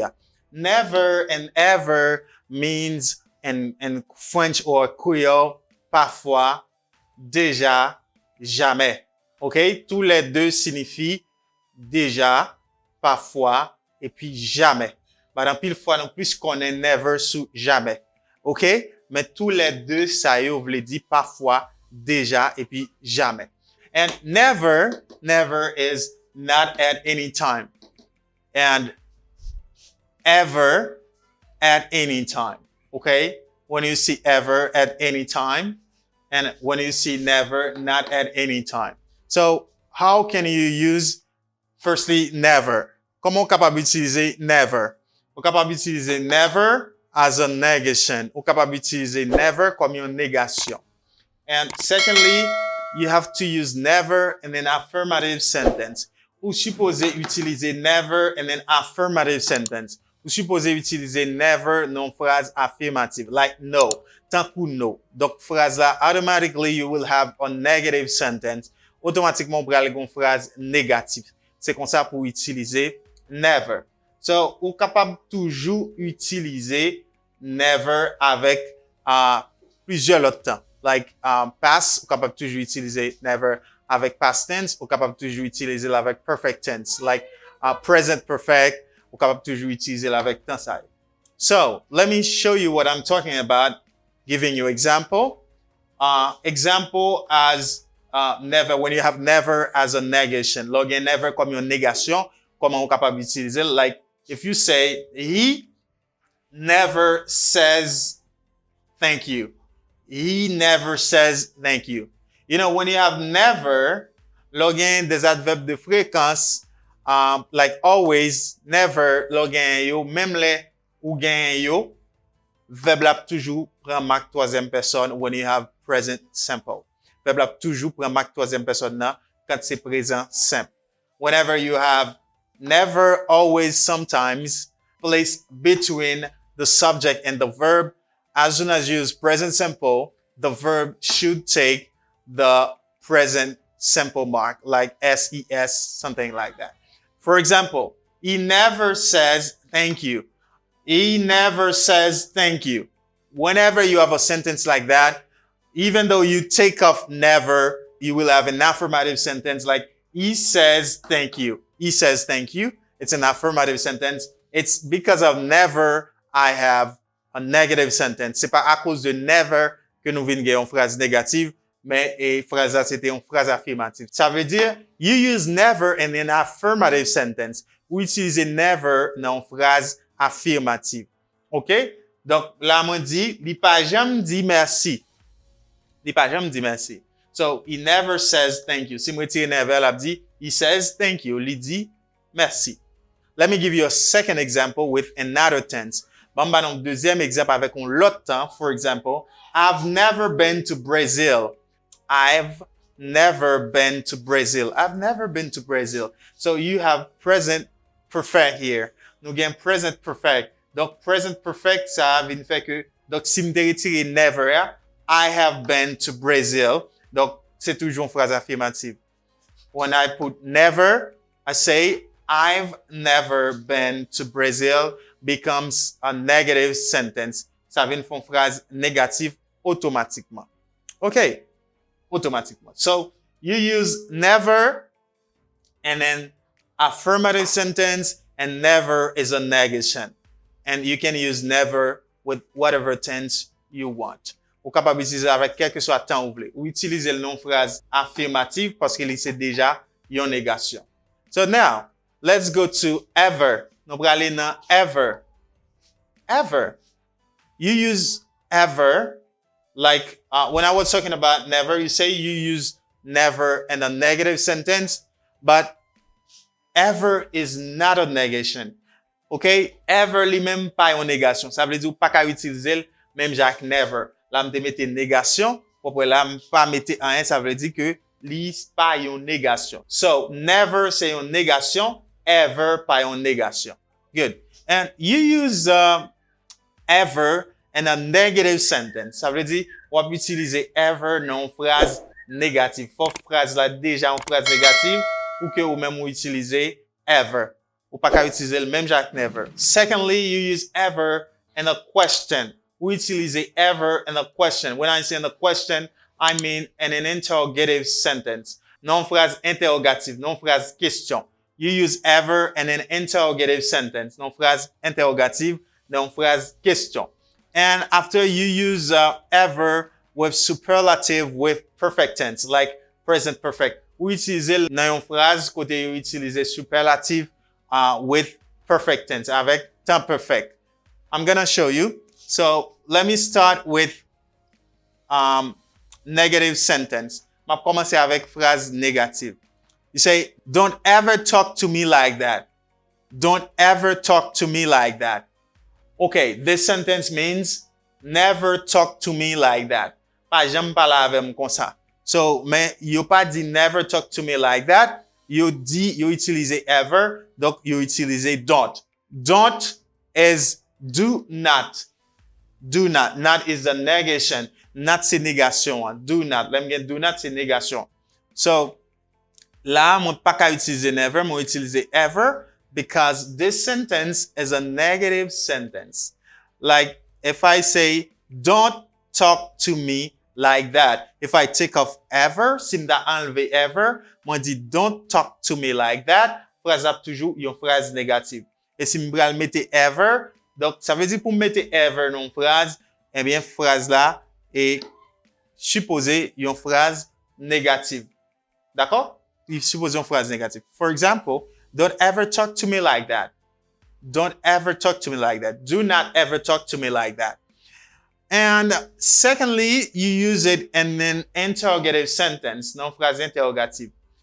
Like you say, do you ever go to concert? Do you ever go to concert? And in this sentence, ever means parfois. Dans phrase ça, ever traduit par parfois. Par exemple, avez-vous allé parfois au concert? Avez-vous allé parfois au concert? Si je traduis ça en français. Donc, ever, il signifie parfois. Est-ce que parfois on allait dans le concert? C'est comme ça, et ever traduit là. Pas oublier qu'on dit ni ever ni never quand traduit pas parfois ou bien déjà. Now, I'm going to give you a second example where ever can mean déjà. Je vais vous deuxième phrase côté ever capable de traduire par déjà. Like, have you ever been in an accident? Have you ever been in an accident? Have you ever been in an accident? Avez-vous déjà eu un accident? Avez-vous déjà eu un accident? Donc, ever la traduit par déjà. Ever traduit par qui ça? Il traduit par parfois. Ça veut dire ou capable d'utiliser ever dans une phrase interrogative. And to finish, you use ever in a superlative sentence with perfect tense. Ou utiliser ever dans une phrase côté utiliser superlatif avec des temps composés. For example, she is the most beautiful girl I've ever seen. She is the most beautiful, ça c'est superlatif. Superlatif. Elle est la plus belle fille que j'ai jamais vue. Okay? She is the most beautiful girl I have ever seen. Donc, vous êtes capable d'utiliser ever dans une phrase côté utiliser superlatif avec perfect tense. And to finish, let me add something with ever. So sometimes they use ever with for. Parfois, ils utilisent ever avec for to say forever. Forever means à jamais, pour toujours. Like, I love you forever. Ever can be only one word or both. You can say forever or forever. Forever capable un mot collé ou bien un mot séparé. It's not a problem. You say forever. Forever. Good. Remember, ever is not a negation. Songez que ever pas une négation. And you use ever in an interrogative sentence. We use ever non phrase question. You use ever with superlative, especially in perfect tense. Spécialement dans temps perfect, like present perfect. And you use ever with for to mean pour toujours ou bien à jamais. Say forever. And there is something I want to show you. Never and ever can put together to form only one idea. Ever avec never capable faire un seul mot pour former une seule idée. For example, never ever, but it's informal. Mais les informel, son type de langage informel. Les moun nan dit never ever. For example, I will never ever talk to him again. I will never ever talk to him again. Ça veut dire qu'il y a des côtés qu'on mélange ni ever avec never qui pour vle dire never. Lorsque ever avec never mêlent ensemble dans une seule phrase comme ça, il signifie jamais. C'est comme si c'est deux qui mêlent ensemble qui veulent dire automatiquement jamais pour call. So, I will never ever talk to him. Mon nan doit seulement dire I will never talk to him again. I will never talk to him again. And then I will never ever talk to him again. So that means never. Remember, it's an informal way. OK? C'est un langage informel.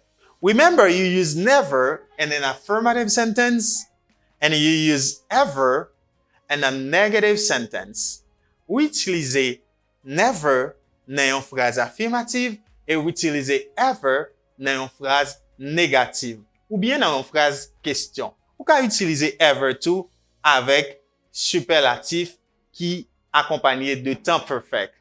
Mais en pile fois, yo kon utiliser never ak ever dans une seule phrase qui veut dire jamais. I think you are clear. And never and ever means parfois, déjà, jamais. Thank you so much for watching. Catch you in another video. I love you so much. Hello everybody, welcome. My name is Daniel and today's class is very special because I know most of you make these mistakes on the board. Today you're gonna learn, it's very important. This class is very special. Class est vraiment spécial, vraiment important parce que vous connaissez un pile nan nous qui fait erreur ça yo. Jodi a nous pral apprendre stated verbs. You're gonna know after the pause what stated verb mean and after how you can use it. What to avoid, qui ça doit éviter tout. I am coming back. Don't move, like, comment and share the video. I am coming back to teach you this very special class.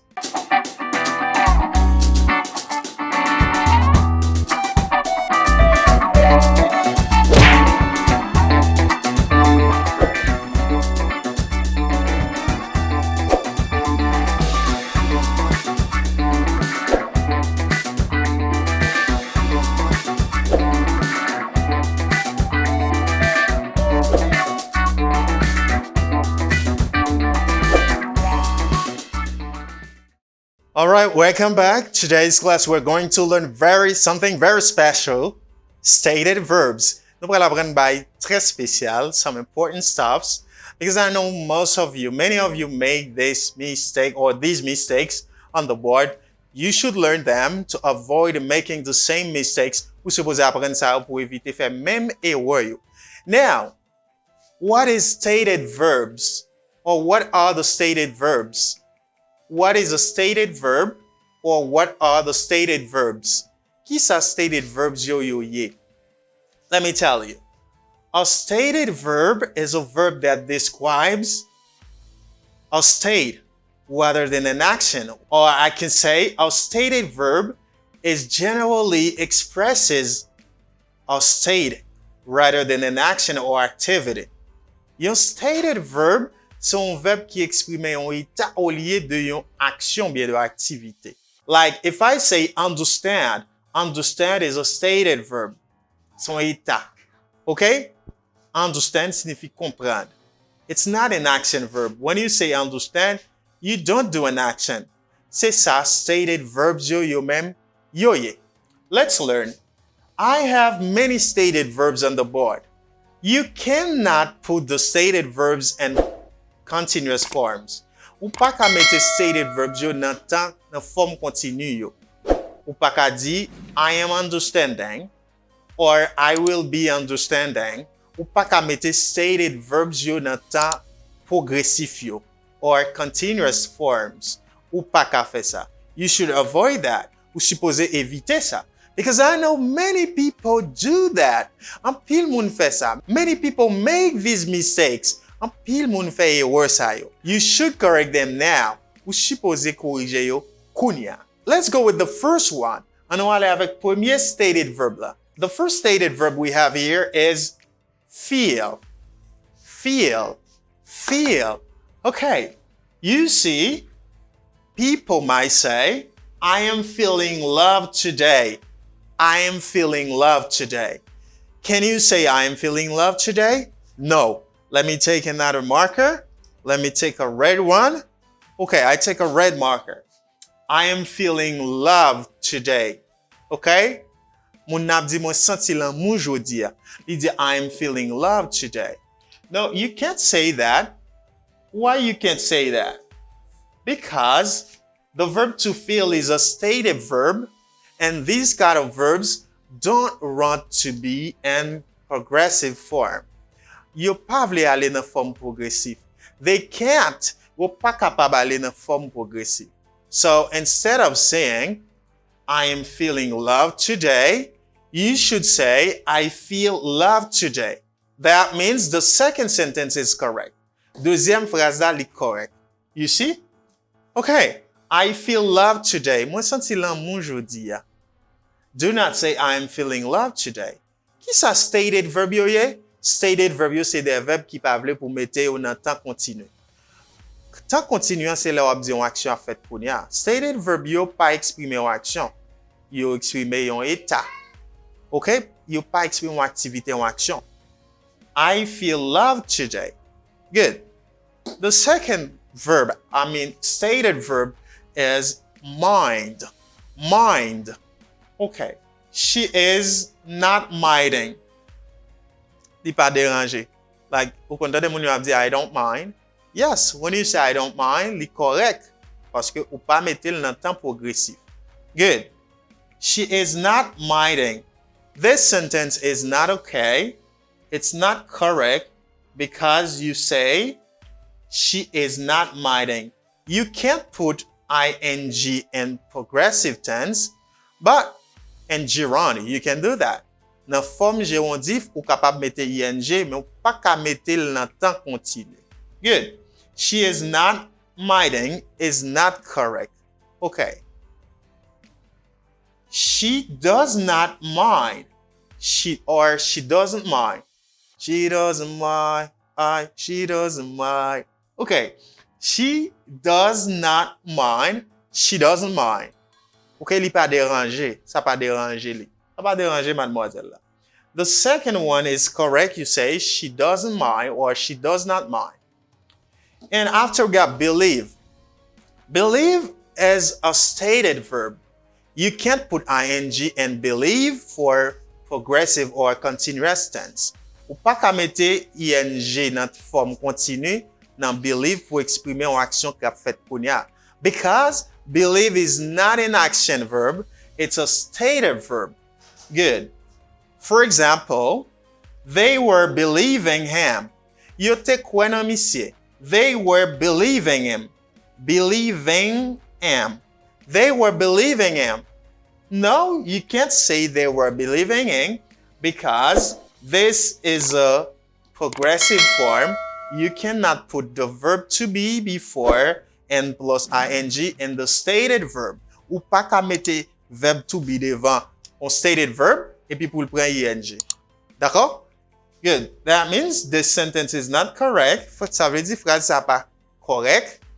You say they believed.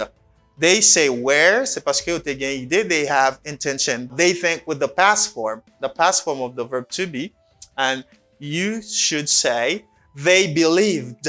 You pronounce ed as d. They believed am. They believed them. They believed them. Yo te kwen nan misye. Yo te kwen misye. They believed them is correct, but they were believing him is not correct. Good. Very good. Why do you say that? Is because believe is a stated verb. Good job. This verb is agree. Agree. It's a common verb. People make mistake in this verb a lot. Agree. I am agreeing with her. I am agreeing with her. I never hear that. I am arguing with her. You cannot say that. It's not correct. It's like you want to say, Mwen d'accord avec mademoiselle la. Mwen d'accord avec mademoiselle. I am arguing with her. They do not say that. Yo pa di sa en anglais. You cannot say that. So many people make mistake in this verb, especially this verb, agree. Agree. They make mistake because in French they say être d'accord, so expression être d'accord. En français, je suis d'accord avec toi. But in English, you intend to say, I am agree with you. If you say I am agree, it's not correct. Sou ta di I am agree, li pa correct. Sou ta di I am agree ring, li pa correct du tout toujours. Parce que verbe sa pa conjugué avec to be. No, you cannot say that. You cannot use the verb to be with agree. Ou pa ka utiliser dans contexte là. Okay? So you say I agree. In French, it's not a verb like this. D'accord, pas un verbe en français. ou dit être d'accord. Mais en anglais, pour compte lui-même, c'est un verbe. Agree pour compte lui représenter l'expression être d'accord. So you say, I agree with her. Je suis d'accord avec elle. You say, I agree with her. Je suis d'accord avec toi. I agree with you. Moi d'accord avec vous. I agree with you. Moi pas capable d'accord avec vous. Pas capable. I can't agree with you. Moi pas capable d'accord avec vous. So, I agree with her is okay. I am arguing with her is not okay. Good. The next stated verb is want. I want means vle. Feel signifie sentir. Mind signifie déranger ou bien pas déranger, paniquer. Believe signifie ouais. Agree signifie d'accord. Want signifie vle. Okay, for example, people generally say, an example, James is wanting a new car. James besoin une nouvelle voiture. You say, James is wanting a new car.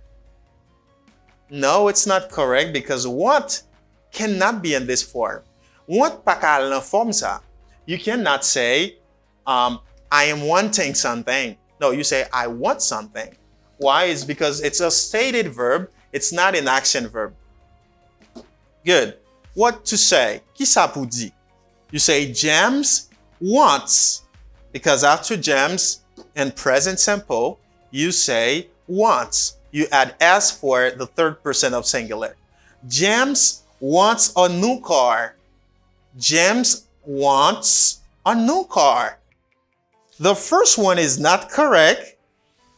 Okay, let me write for you. The first one is not correct, but the second one is correct. The first one is not correct. The second one is correct. James wants a new car. Okay, now let's go with this verb, doubt. Doubt. The verb to doubt is a stated verb qui signifie douter. I doubt, moi douter. For example, people say, or might say, moun yo peut-être capable di, ou bien moun yo di, I am doubting that you. Mwen doute que c'est vérité. I'm doubting that you. I'm doute ça pas ka vérité. Ça pas vérité. I'm doubting that you. You should say instead because this verb is a stated verb. It's not an action verb. You say, I doubt that you. When I say it's not an action verb, it's because you can form the continuous tenses with only action verbs. Ou former temps continu yo seulement avec verbe d'action. Pas qu'à faire avec verbe qui pas verbe d'action. Good. I doubt that's you. Moi doute que c'est vérité. I doubt that's you. Great. Okay. The next verb is promise. Promise. C'est prononcé comme promise. It is pronounced as promise. I promise. Moi prometo. Promise. Promise. What can you promise me? Qui sont capables de promettre moi? But people sometimes say, for example, she is promising to love him. She is promising to love him. Li promettre pour le aimer, monsieur. You cannot say that because promise is a stated verb. It's not an action verb. You can't use to be plus ing. Okay? What to say? You should say, ou supposé dire de préférence, she promises to love him. She promises to love him. You cannot use the verb to be before plus ing. You say, she promises to love him. Or you can say, she promised. Vous pouvez mettre le passé, vous mettez ed pour aider à prononcer d'un côté. Ed should pronounce as t sound. You say, she promised to love him. Il te promet pour le aimer ici. Good. And the last is suppose. Okay, suppose. Supposer. If you say, we are supposing it's false. Nous supposer que c'est menti. C'est pas vrai, c'est faux. We are supposing it's false, what you say is not good. Why I say this is because suppose is a stated verb. C'est parce que suppose, c'est un stated verb. It's not an action verb. You can't put ing. You should say, we suppose it's false. Nous supposons que c'est faux. We suppose it's false. You might make these mistakes. Remember, this is not she, is not correct. This is correct. And this is not correct. And this is correct. The same for this is not correct. And the second sentence is correct. Good. Dodge, this is correct. I doubt that she promises to love him. Suppose, we suppose it's false. More examples. She's really like you. She's really like you. Gen moun ki kon di sa.